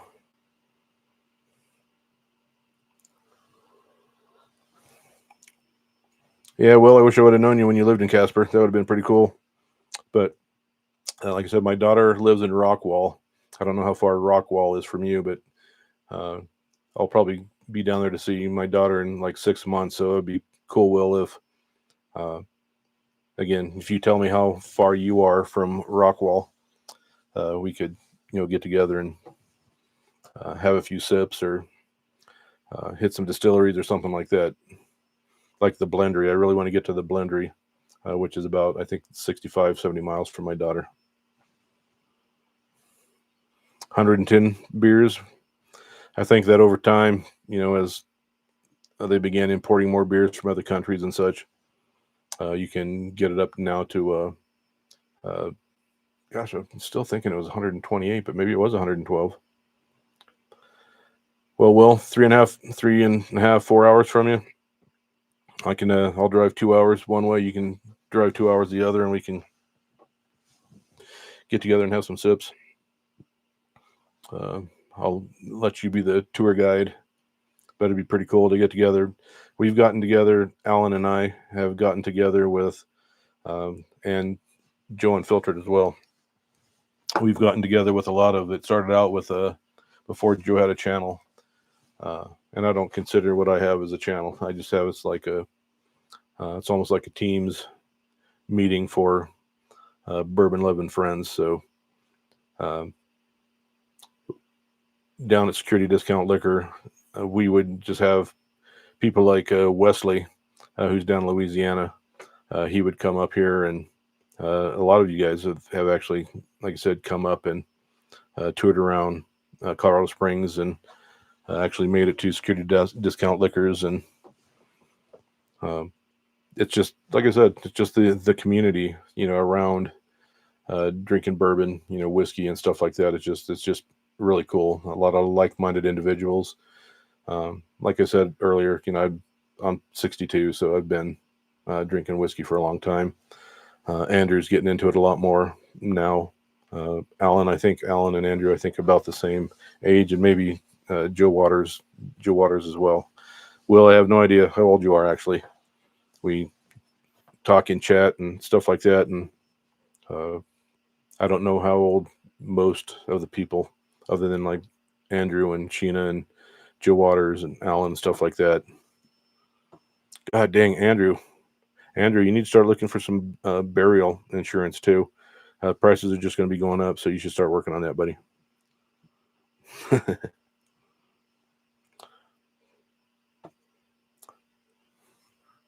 Andrew, you still in here? Yeah. Andrew's got to not let me take a dig at him without replying. Annette, you're still a baby. You and Sheena, just within a year of each other. Mom Spencer, I know how old you were, and you're just a youngster too compared to me. Burial insurance or cremation insurance.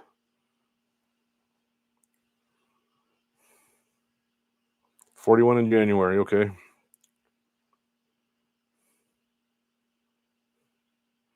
So what else is anybody slipping? This rye whiskey is very, very nice, very pleasant on the nose.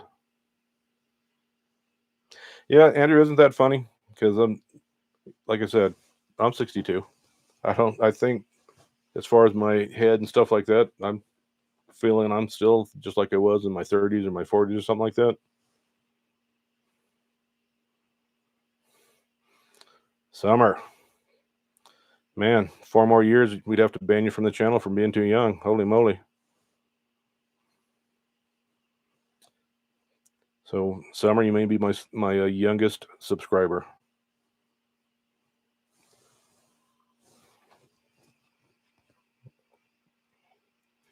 Yes. Okay. I don't know why I'm sitting here talking about needing to get rid of wine when I started the conversation when my sister got in here earlier about drinking wine. All right, sister. My sister is a fantastic uh, crocheter.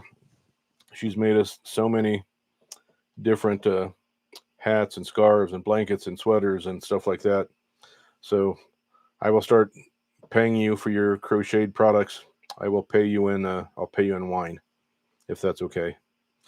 I just gave her some. I gave her some honey for a blanket that she just made me. Summer, we had two Maltese. Uh, One of our Maltese passed away. She was about 16 years old. They were sisters, and one of them was more attracted to me. One of them was more attracted to my wife, and the one uh, more attracted to me, Paisley, unfortunately passed away. I don't know, about 10 years ago.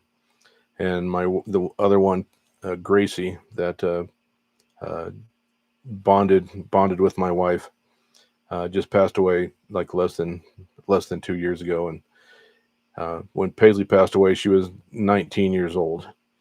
And after having a pet for 19 years, when my kids were still at home, my kids were still in high school and junior high. Uh, Having a pet that long, when they passed, it was hard, to the point that we're just scared to get any more pets. So at this current time, we don't have any pets whatsoever. But uh, like I said, the Maltese is a very small dog, and so they don't have issues like, say, German Shepherds with hip dysplasia and stuff like that.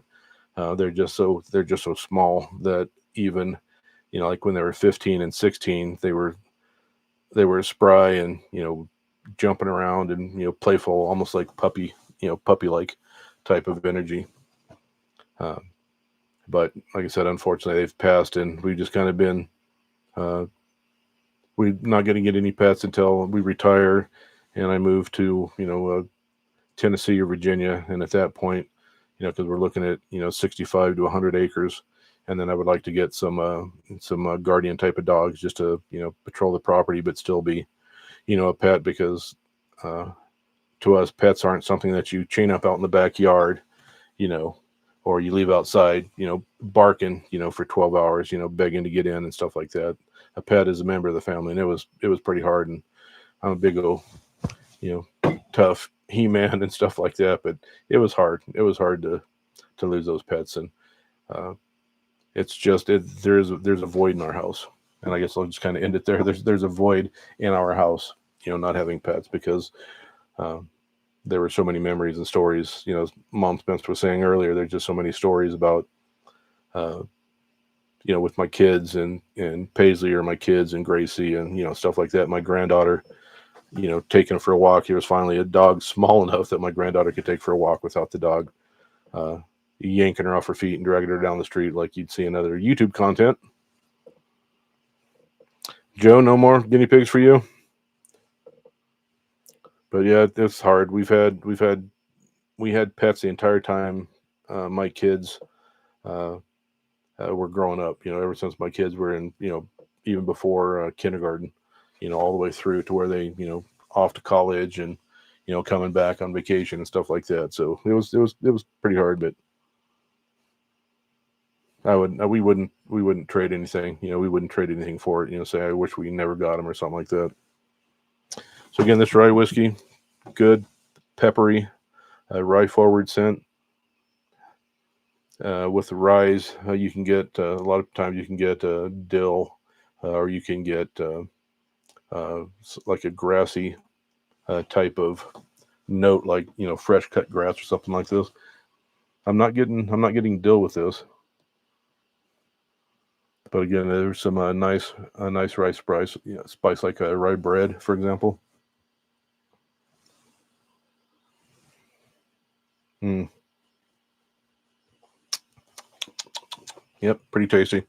If you guys can see, instead of looking at my phone, I just have my laptop here, so I can see the chat a little bit bigger. I have my phone, but again, trying to cover chat or watch chat with that, so it's kind of nice just to have the YouTube screen up in front of me and watching what's going on.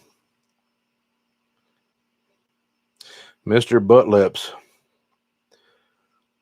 And not to take it serious, but I do have I have a recipe or a cookbook for 101 recipes for cats.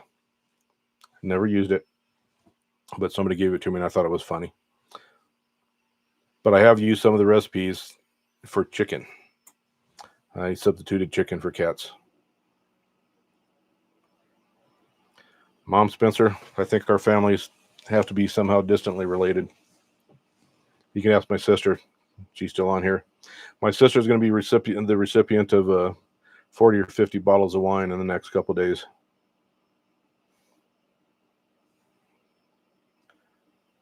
And that you have cats as well. I've only had one cat. I have nothing against cats. I just never had them. My parents never had cats. But I had one cat, Siamese cat, and he was just an awesome cat. He refused to use the litter box, and so every time, and I had some terrible neighbors at the time, and so I would open my cat would be out there with me when I'm arguing with my neighbors, and then all on his own. This cat was so smart that I would open the back door, and the cat would jump over the fence, crap in his yard, and then jump back and come home. So I had a cat, and I had no litter box. I had nothing like that.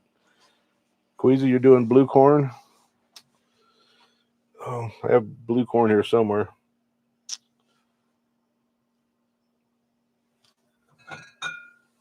Oh, no, that's the bourbon. This is a store pick. Stunning bluegrass. So that's a store pick, but I don't know. I have several bottles since my daughter lives in Rockwall. And my daughter will, because they drive up here instead of fly, they always drive up here for 4th of July and usually one other holiday. My daughter will bring me up half a case of red corn and half a case of blue corn.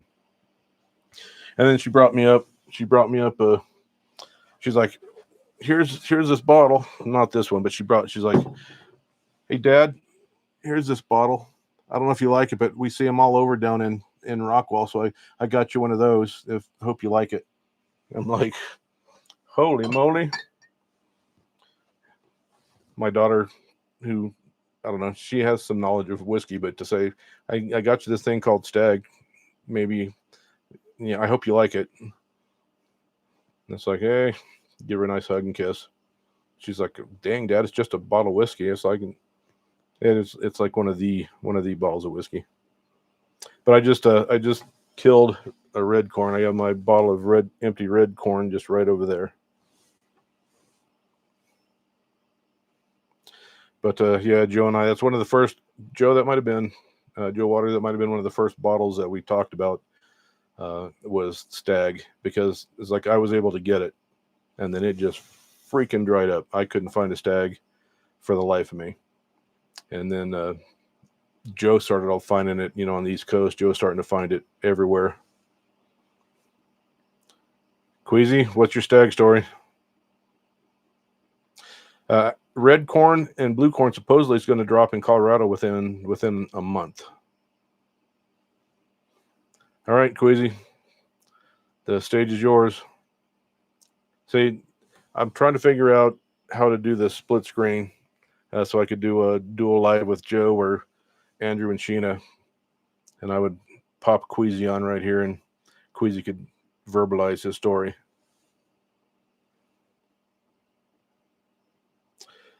Yeah, well, she gets it from Specs. She brought that, and then she brought me a couple bottles of Old Forester. Man, my mind is not working very well right now.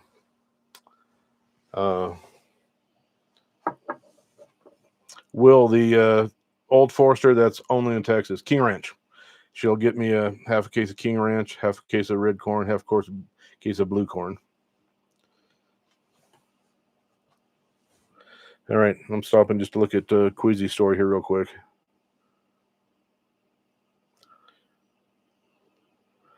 She got a red stag. Oh, she told you it was red stag? That is quite the different bottle.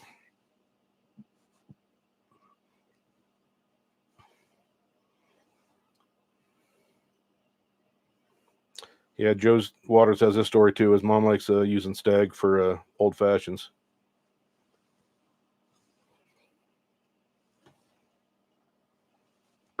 A red stag. Never owned one. My sister-in-law in Pennsylvania did make me an old fashioned with red stag, and it was not too bad. But as far as the thought of taking that level, I don't think I could drink that straight. I did my time. I paid my dues. Like I said, I'm old now, so I don't know of anything. Like I said, I literally bought the Jack Daniel's Old Number 7, knowing I would never drink it, just so that I could take a picture of it next to that 3-liter Jack Daniel's, which I will never drink.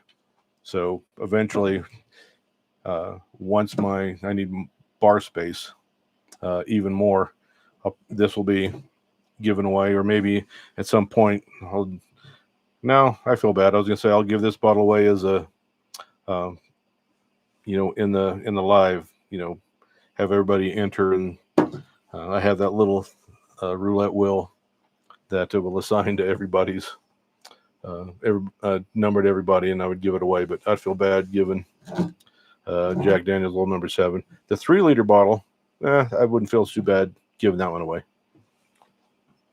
Just because it's, like I said, it's impressive. I don't know if it's like a guy in the big dick syndrome or something like that, but just having a 3-liter bottle of whiskey, I just had to buy it. Maybe I have too much money or something. I don't know. No, I don't have too much money, but when you know the right people and you can get bottles at SRP, it's easy. So I have to take another bottle out so I can take a bottle out.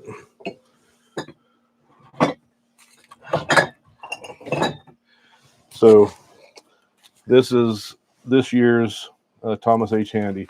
This is part of the BTAC line, Sazerac BTAC line. These are selling on secondary online for, I don't know, $600. I got it from a good friend who was on the channel just a little bit ago, and I paid like $150, and they're selling for $600. I see them selling all the way to $900.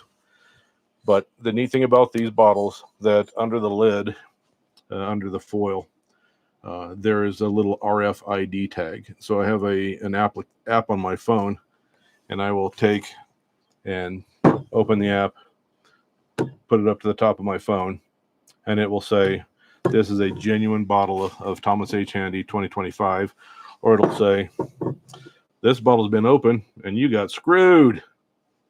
So all of the BTAC that I have all come again with an RFID tag in the cap that you just scan with your phone. Well, Queasy, I'm going to open that one, but I already have one open, so I'll open this one when that one's gone, because they're everywhere. So, but this is a 23, and this one's a 2025. So once I get towards the bottom of this one, then I'm gonna open up the other one and just to do a side by side.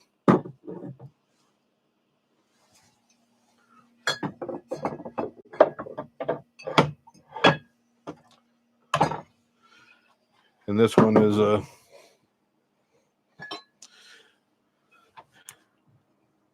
Daddy Stagg, father of his son George T. Stagg, or Stagg Jr., Daddy and Junior. But you don't have to pay secondary. You just have to find the right store. And like I said, I found the right store. And since I had it out, I guess I need something for my next drink, because I'm not going to make a mistake and drink Jack Daniels.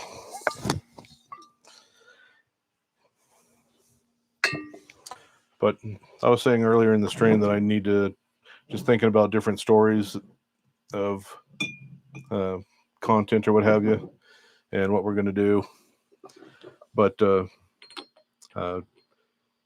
Andrew and Queasy were both talking about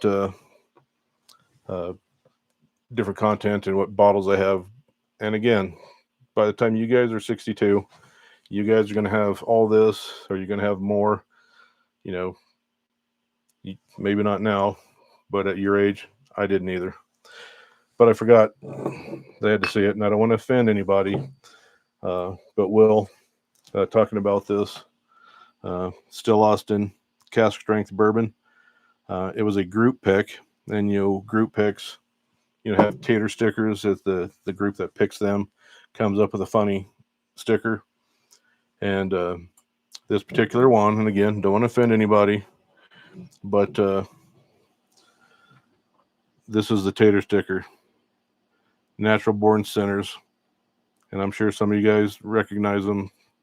Some of you guys might hate them, but it's more about the camaraderie, the funny pick. And I mean, how often do you see Donald Trump taking a big old bong hit?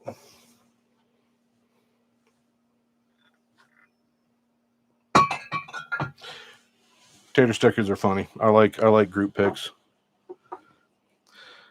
Let's see. Let me just catch up here real quick. Uncle Trump. Yeah, I just thought it. So the group, the bourbon group. I keep talking about bourbon groups tonight.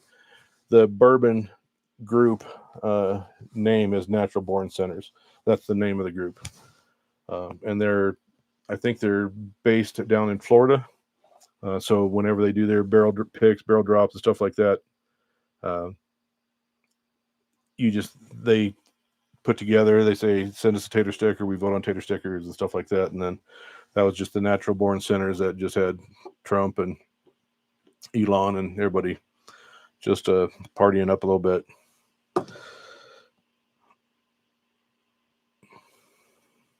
Let me just catch up here real quick. I see somebody about so Queasy, I think I said this just before you came on. The nose on this is freaking amazing. You get the vanilla, you get a good Eagle Rare note.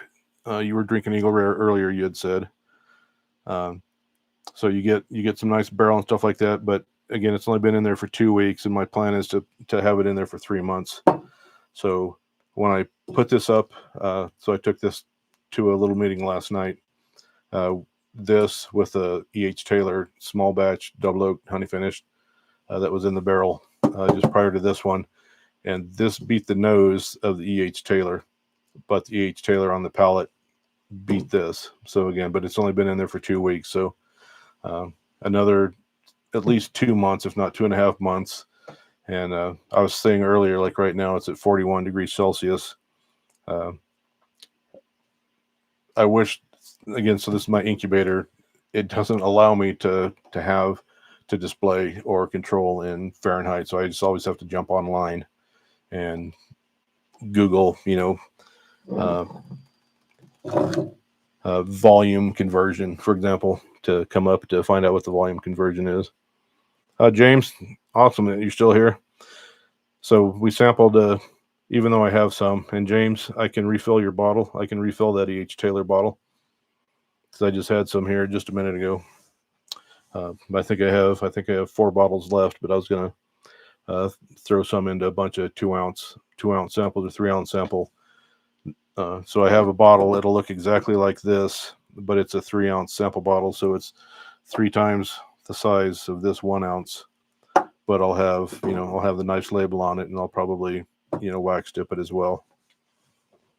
But James has been kind of passing that bottle around down at his shop, and I know James, but James was also one of the first ones to taste this last night also, and also agreed that the nose on this is better than the E.H. Taylor. But is my daughter in here? Since I see my sister. Hey, Hannah, my daughter's in here. Hannah, I was just talking about you earlier with your help getting the blue corn and red corn and King Ranch and the stag at that liquor store across the bridge. And I forgot, Hannah, I should have told you, but I didn't tell anybody. I just looked and it's like, oh crap, it's been almost a month since I went live. And so again, this is only my second live. So it's awesome that my sister's in here, and my daughter, lots of friends. I just talked to Alan a little bit yesterday, which is pretty cool. Quizzy, you're gonna have to elaborate. So James knows my daughter. He may not remember right offhand, but my daughter had came in. I was saying earlier that I used to come in with my dad, and then I came in with my kids, and now my daughter came into Security Discount Liquor, with her daughter, getting the little suckers at the counter and stuff like that. I just think that's pretty cool.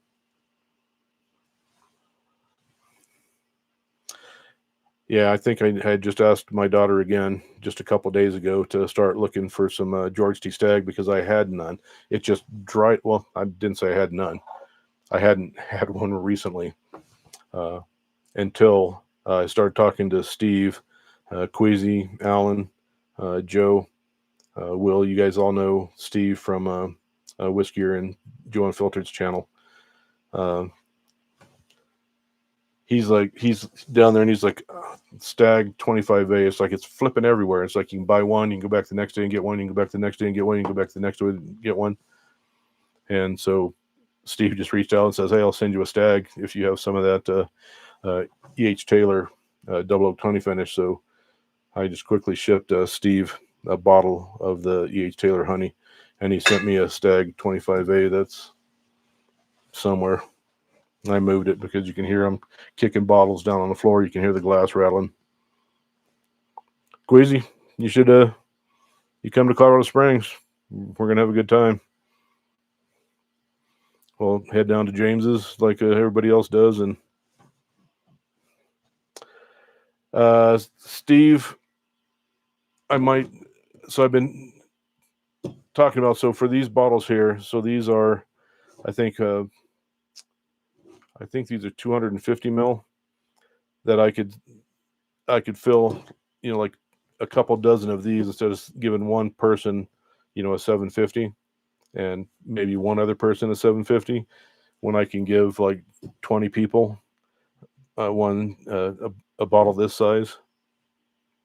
So that's what I'm going to try to do. That way, like I said, I'll get into Keenan's group like I did earlier and say, hey, the Patreon group, and say, hey, if anybody wants a sample, I'm hoping it's ready by it should be ready by Christmas. So make a good stocking stuffer, right? So all you have to do is let me know. Queasy, I see you're on the list. Joe Waters on the list. Alan's on the list. James obviously on the list. Andrew. Annette, I wish you were closer, but Annette's a little bit farther away. Alan, you can just stash it away and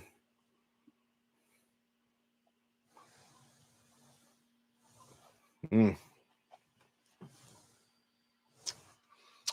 you guys don't know, I'm standing back here. Joe Waters sits down. He's old. He sits down all the time. I'm back here standing up.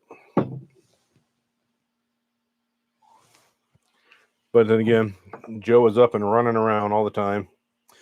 Hey, Chad, a little old-fashioned. That is awesome that you've joined my channel. We have another legendary YouTuber on here. Chad from A Little Old Fashioned. I'm just down here in my basement. Chad, I have just a little, I don't know, I call it Gordon's Pub. I run into you on Joe Unfiltered and Whiskey's channel, and then I jump on you whenever you go live and stuff like that. But A Little Old Fashioned is one of the, I bet you it's in the top 3 or 4 channels, whiskey bourbon channels, that I've watched since I've been on YouTube. So I've been watching him for a couple years, just like Keenan and such.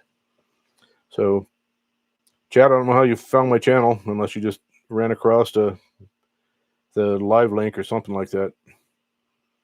But it's cool. It's cool that you're here. So I was just telling everybody earlier, I was lucky enough. This is a Thomas H. Handy from 2023, but I was lucky enough to get a Thomas H. Handy from 2025 just a few days ago, and I'm gonna blind the two. I need to do it before this gets much older, because again, it's been open for about a year and a half, so it's got that, it's been subject to oxygen, for quite a while. Where the 2025 Thomas H. Handy is going to be oxygen deprived and pretty much about as green can be. So, Chad, A Little Old Fashioned, if you want to subscribe, that would be awesome. Joe Unfiltered was in here. He might still be in here. I know you popped into Joe Unfiltered's channel last week, I believe it was. And you popped into the Whiskey channel a few weeks, I think a week or so before that. And I've mentioned this several times about this whiskey community. You have your close-knit whiskey community, like Joe Unfiltered and James and Alan, very close local, and then all of these other larger whiskey tube channels that you just kind of follow.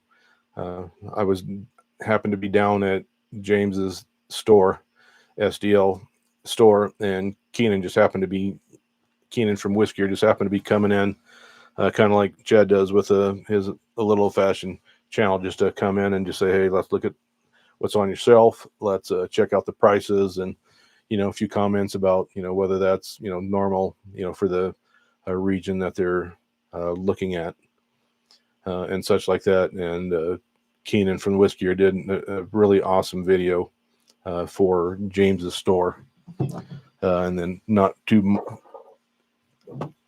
much farther down the road, Joe Unfiltered had started his channel, and Joe Unfiltered came down again to Security Discount Liquor. I had already known Joe again through the Whiskey's channel, because Whiskey used to live here in Colorado Springs, where he was in the Air Force, and just meeting both of those, and then other whiskey channels like Joe Waters. I was lucky enough to meet Joe Waters on a channel that we just don't talk about anymore. But again, just hitting these different channels, YouTube channels, and just running across the same people. I'll run across Alan, for example, on, obviously, he's following this channel, but Joe's and Keenan's and Joe Unfiltered's, and there's some other moonshine channels and stuff like that. Annette, I really, really do appreciate, Annette, that you came by, and why this time, again, it has our names. YouTube is having our names, like Annette, instead of, at Annie and stuff like that. I don't know what the logic is behind YouTube saying today we're giving you your names, and tomorrow we're going to use your YouTube handle and stuff like that. It's kind of crazy. Sorry, Queasy. I'm just sitting here sipping it.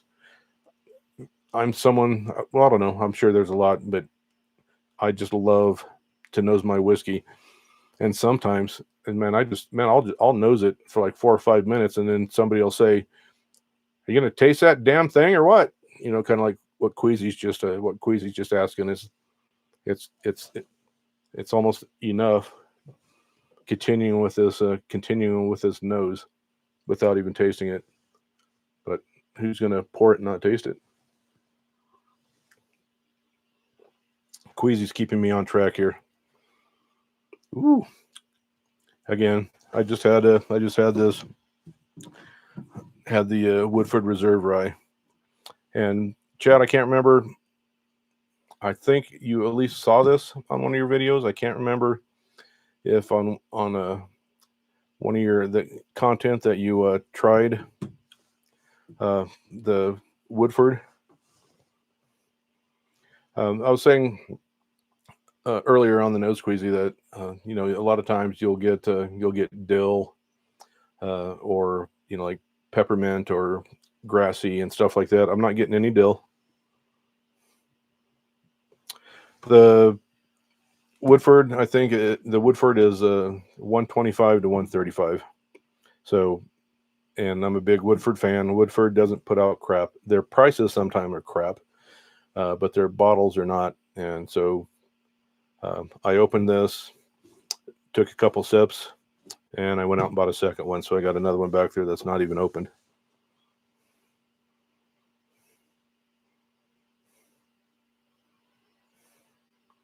And I just love to know that. I think that being able to get to know Joe Waters, for example, he used to, way back when he started his channel, he's like, I'm not getting good notes. I'm not the guy that picks up good content. And now he's saying, this is what I smell, and this is what, this is what I taste and stuff like that. So like the Jack Daniel's Heritage compared to the Penelope Marshmallow, Joe now is able, he's talking about the different distinct smells on the nose, and then also what he gets on the palate as well. So it's pretty cool.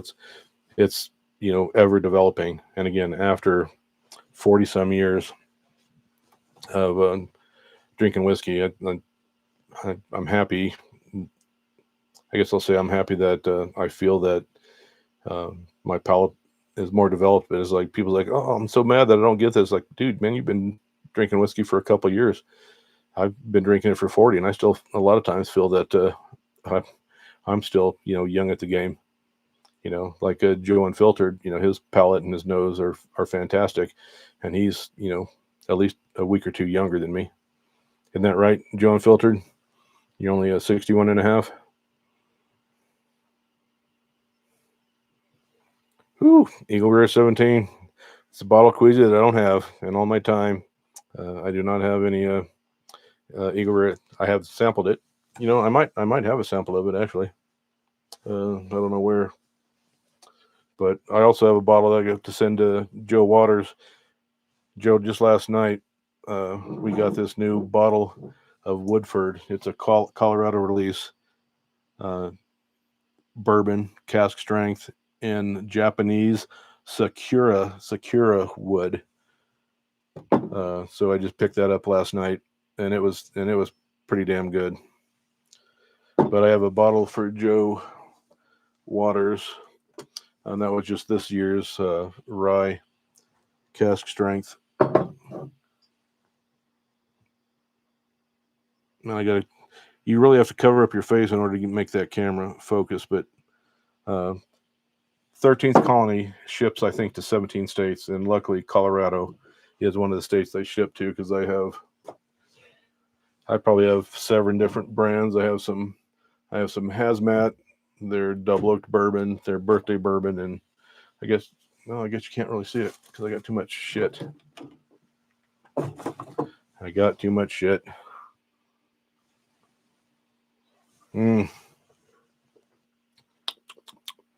That Thomas H. Handy is pretty amazing.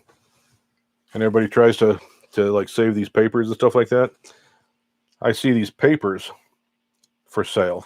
The paper for sale for a lot of times for 150 to 250 bucks for the paper that just goes on the outside of the bottle, and people snap them up. Or these all come in 3-box cases, so it's just 3 boxes, 3 bottle case, and I see the boxes, the empty box, selling for again $100, and then when you get a case, the box itself has a normal size sheet of printer paper that talks about the bottle, the case, the release and stuff like that. And I've seen that paper, again, a piece of paper that has Sazerac on the top, again, sell for $100. So $100 for the paper on the outside of the bottle, $100 for the paper that says these are the bottles that are in this case, and then $100 for the box. So $300 and no effing bottle. and you spent $300 and you just have an empty bottle that's got paper in it, and they go in minutes, in absolute minutes.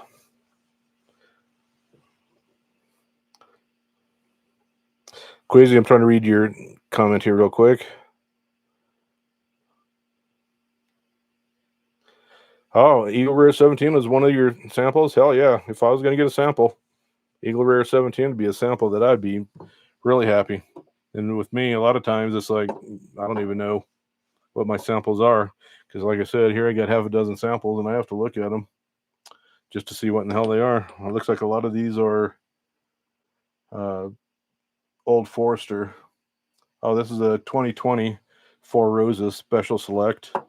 So it looks like I have a bunch of Four Roses Special Select samples. But some of them I'll never know. Wine Beer Spirits. It's a Wine Beer Spirits pick, and it has a proof and a release date, but not the whiskey.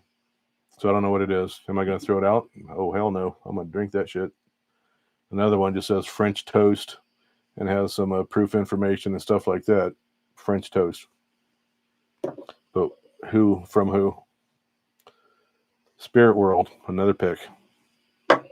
I'm going to drink them, and I don't know what they are, and I'm going to drink them. Maybe I could do like I was talking earlier about our Advent calendar that we're going to do.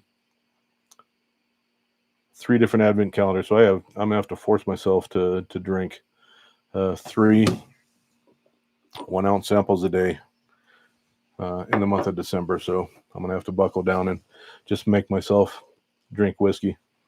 And I'll be unemployed, so I got no reason to not. So unemployed, but still getting paid. But I don't even know how long I've been on. I don't even know how long I've been on live. I'm so new at this. At 2 hours and 12 minutes. Holy shit! I even titled this earlier that I was going to do a short one. Hey, here's my son-in-law.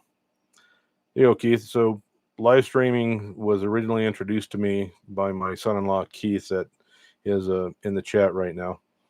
He used to, and some of his friends, mostly I think other airmen would do some live stream gaming to generate money for charity and stuff like that, which was really cool. So again, I didn't even know what a live stream was until watching my son-in-law and some of the money that he was able to generate gaming and stuff like that. So I sucked at it. I don't play games. I have nothing against it. I don't know. Maybe I'm looking forward to being unemployed so I can actually have a life instead of pretending that I have a life or something like that. Let me just catch up here real quick. Oh yeah, Joe, you had told me that before, Joe Waters, that all the boxes that the Thomas H. Handy's, anything in BTAC came in, they have to destroy the damn boxes. They have to destroy it, and a customer can't take them. That's ridiculous. Keith, I'll do a New Year's Eve. I'll do a New Year's Eve live. I'll do the split screen, Keith, so you'll have to be on it. So we'll have me and you on it, and that way my wife, your wife, and granddaughter, we can all get on and watch it. And Hannah, my daughter suggests raising money by eating wicked hot peppers. I like hot peppers, so it might be a way that I could earn some money. I like it spicy. I talk to Alan sometimes because I like it really hot, and Alan not so much, up in smoke. So I told Alan I'm gonna have to take away his Mexican card until he starts eating spicier. But holy crap, does Up in Smoke Tamales put out some amazing food. He's starting his food truck business, or I guess not starting it. It's been going for a while. Guy has amazing food. I have to get some to have over Christmas or something like that, because they are they're amazing, just amazing. Queasy, I'm a rookie at this. I'm just a rookie. I'm back here rambling, just kind of picking up at what people are talking about, in the chat and stuff like that. Alan, I called you out. But then built you up. I broke you down and I built you up. I don't know why. I think it's because I grew up, my parents, we are Midwestern Americans. My mom had fried chicken and pork chops and meatloaf and stuff like that. And our ethnic spices were salt and pepper. Then I graduated high school and I moved to Maui. This is kind of a repeat from my first dream. Moved to Maui, which is called America's melting pot, and all the ethnicities, the spices, the different cuisines that my eyes were just opened up uh, big time. I didn't even know, and I read stories, hear about spices and stuff like that, but they just had not been introduced into my life. So ever since I graduated, moved to Hawaii, and experienced all of these um, ethnicities. Yep, my daughter's giving away my secrets. Beaver, Oklahoma, is where I was born. Cow chip throwing capital of the United States. That's the claim to fame to the country, or the country. It's a different fucking country where I was born. And so you drive into town and they have this, I don't know, it's like a 30, 40, 50-foot beaver. And the beaver's sitting there and it's like, hold something. It's like you're thinking that the 30-foot beaver's holding like a big old oatmeal cookie or something like that. And it's actually, this beaver's holding a big ass freaking cow pie that's like 4 feet across because of the cow chip throwing capital of the world. It's I don't know, like Mom Spencer was saying earlier, just funny stories that just happen as I'm looking at the chat and talking about different things. Joe Waters, you try Allen's tamales, you'll never buy them again. Here in town, there's a farmer's market down at a Pioneers Museum, and every time we go down there, because we go down there to Pokemon on Wednesdays, and she sees my car pull up, and she's already like grabbing the tamales out of her cooler, and then I just walk on by, and since I've had Allen's, I just walk on by Allen, or this tamale vendor, and she just like looks at me.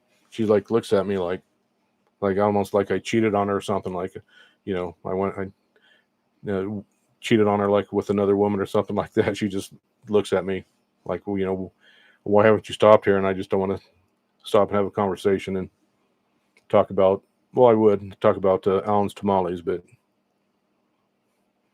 yep. And my sister my sister has those pictures, because even it took me a second when my kids are asking me, what's up with that big old beaver?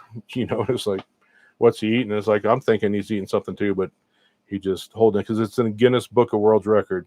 Beaver, Oklahoma, Guinness Book of World Record for the cow chip throwing capital of the world. It's had somebody threw a dried old cow chip, the farthest that anybody ever has on planet Earth, in Beaver, Oklahoma. Cow chip throwing capital of the world. Kind of funny. I don't think I did talk about that story the first time, Hannah. So, and my sister has pictures of everything, and some of them I need to try and find out how to probably go over there and delete. Yeah, Joe, Buc-ee's just came to Colorado, but every time I go down to Texas, and Will, I'm sure hears lots of those stories too, that I enjoyed Buc-ee's the first time. I got Buc-ee's t-shirts now and everything else. Buc-ee's is great, but unfortunately, the Buc-ee's in Colorado is like 175 miles from me, just before you head over the state line to Nebraska. Let me see what Will says. Yeah, Will, it's like learn by my mistakes, other people's mistakes, and being a homeowner. That is very educational. I think my son-in-law could probably attest to that as well. When you have a mortgage, or I'm sorry, when you have a rental or a lease, something breaks and you just get to call that landlord and say, get the hell over here and fix this shit. You're a homeowner. You don't get to do that. You don't get to call the landlord and say, come over here and fix that shit. it's just like, how much is this going to cost me? And the first thing we do now is just get online and start searching hot water heater or new roof or garage door opener, stove, refrigerator, major appliances and crap like that.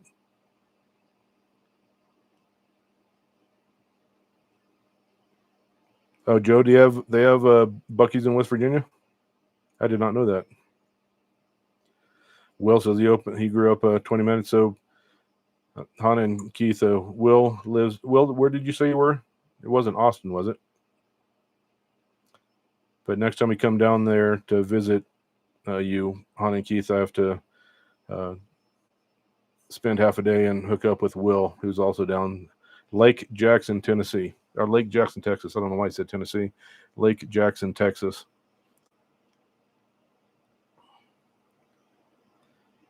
Yep, just like what Alan's saying. It's like I've put in so many outlets.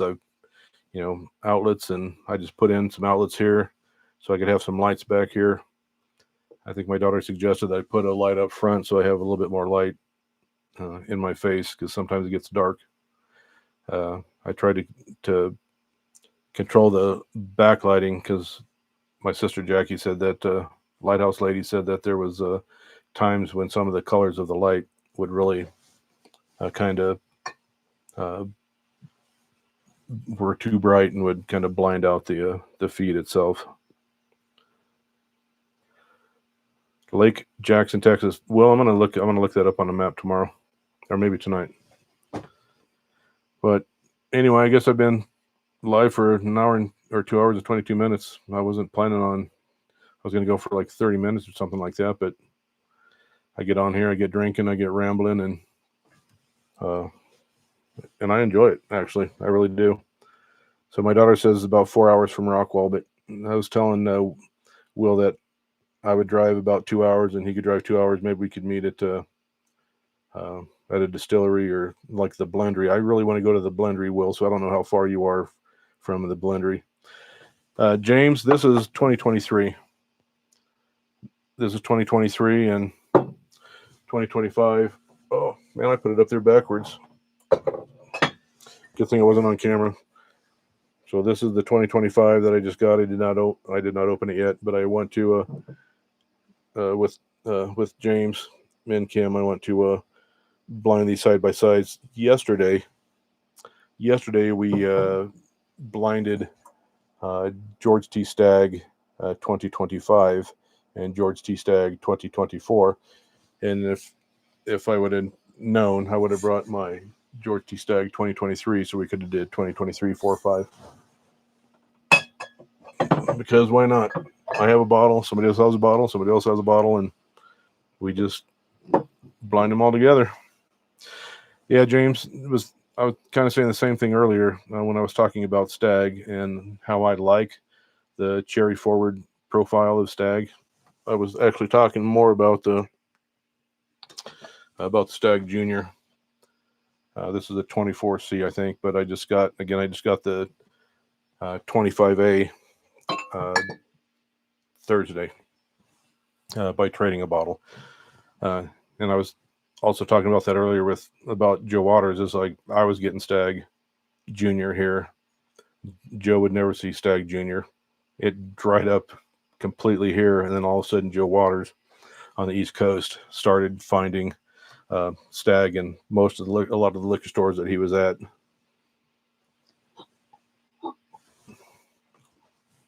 I got to put some stuff away and get something else. I am so freaking out of space. It's James's fault that I have so many bottles that I can't. I'm standing here. I'm kicking them on the floor. I have them everywhere. And I love them. I love all my bottles.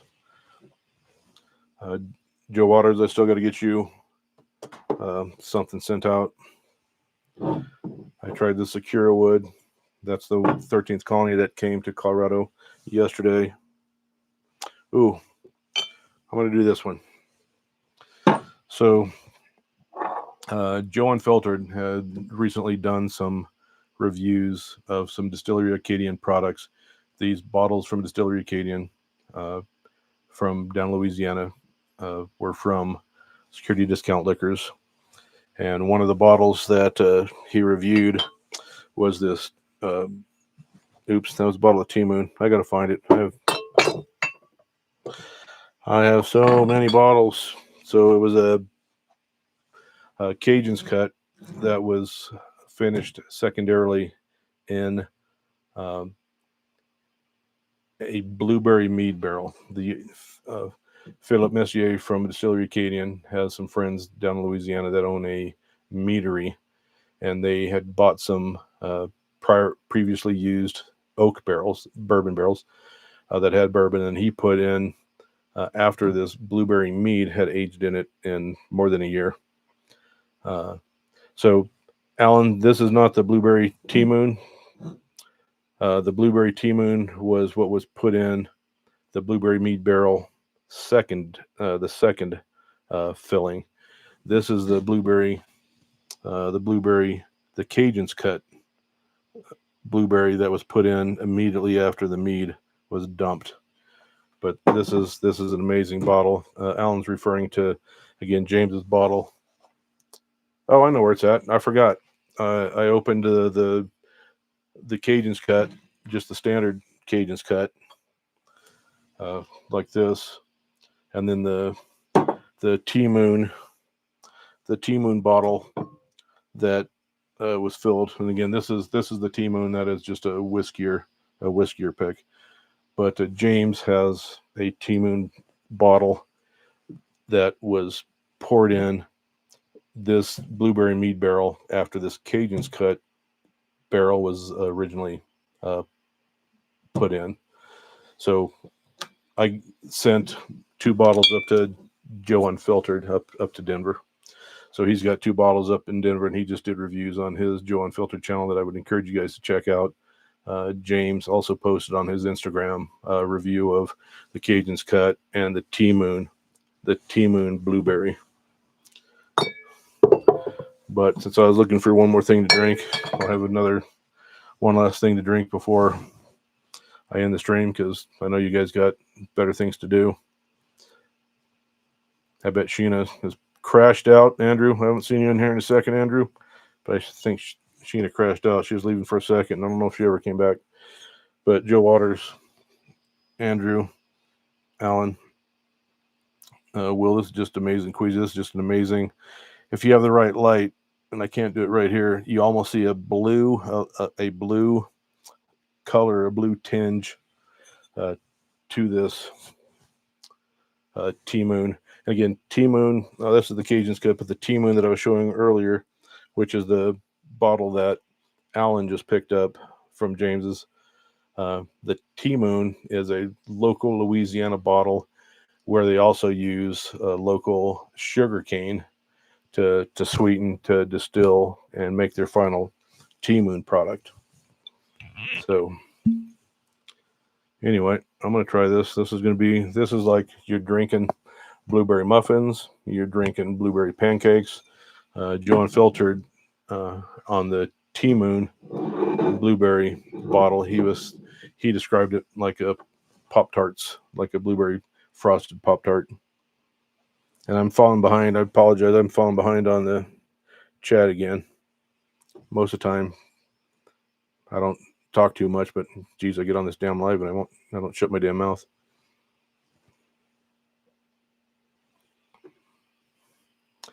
Yeah, Alan. Come the day, Alan. Come the day. So, Will, the blendery is northwest of Rockwall and north of Dallas. So 4 hours. So is it 4 hours from you or more than 4 hours from you? I had already talked to my daughter about the blendery as well, because sometimes the blendery ships, but you have to have a Texas address. So I would have to use my daughter son-in-law's address. Ooh, I'm telling you. So I'm a mead guy. I mean, I have honey. I use honey. You know, I have beehives and stuff like that. So I'm getting ready to, since I dumped this and I had 2.5 gallons from the prior dump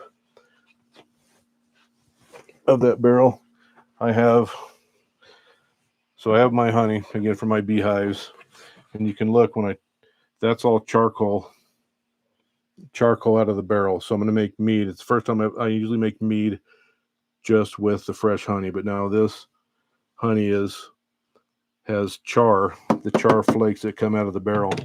And so I'm going to make about 10 gallons of honey because I have 3 full and then this one, and I'm going to make some mead out of. It's going to be, it's not going to be like blueberry. It's not flavored or anything, but it's picked up color. You can see how dark this is as far as honey goes. It's dark, and it's got that char that's floating around it. And I'm going to make mead out of this.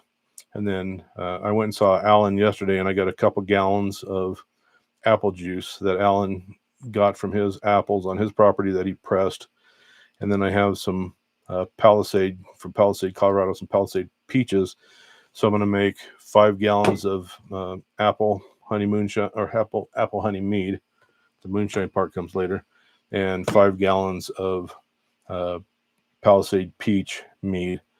And what I like to do is like make 5 gallons, take 1 gallon and keep it separate. And then I'll take 4 gallons and I'll distill 4 gallons, and I'll come out with about a half a gallon out of 4 gallons. And I'll take that half gallon of distilled mead that's about 160 proof. And I'll put that half gallon of 160 proof in with the 18 proof unadulterated mead, and it'll take it up to, I don't know, it takes it up to about 65, 70 proof mead. And so anyway, that's more projects around the holidays. Mead is always great during the holidays.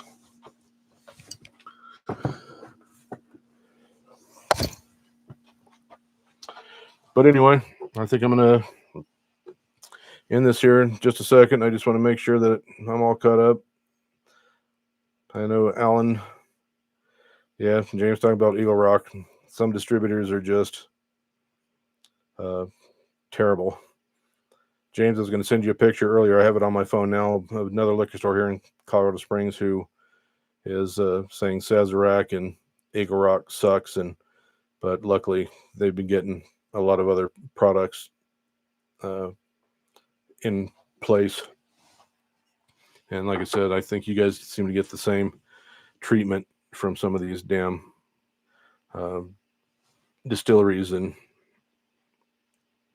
or not distilleries, but like Sazerac and distribution companies. Yeah, Alan, I'll get you a sample. Alan, I'll get you a sample of the blackberry mead.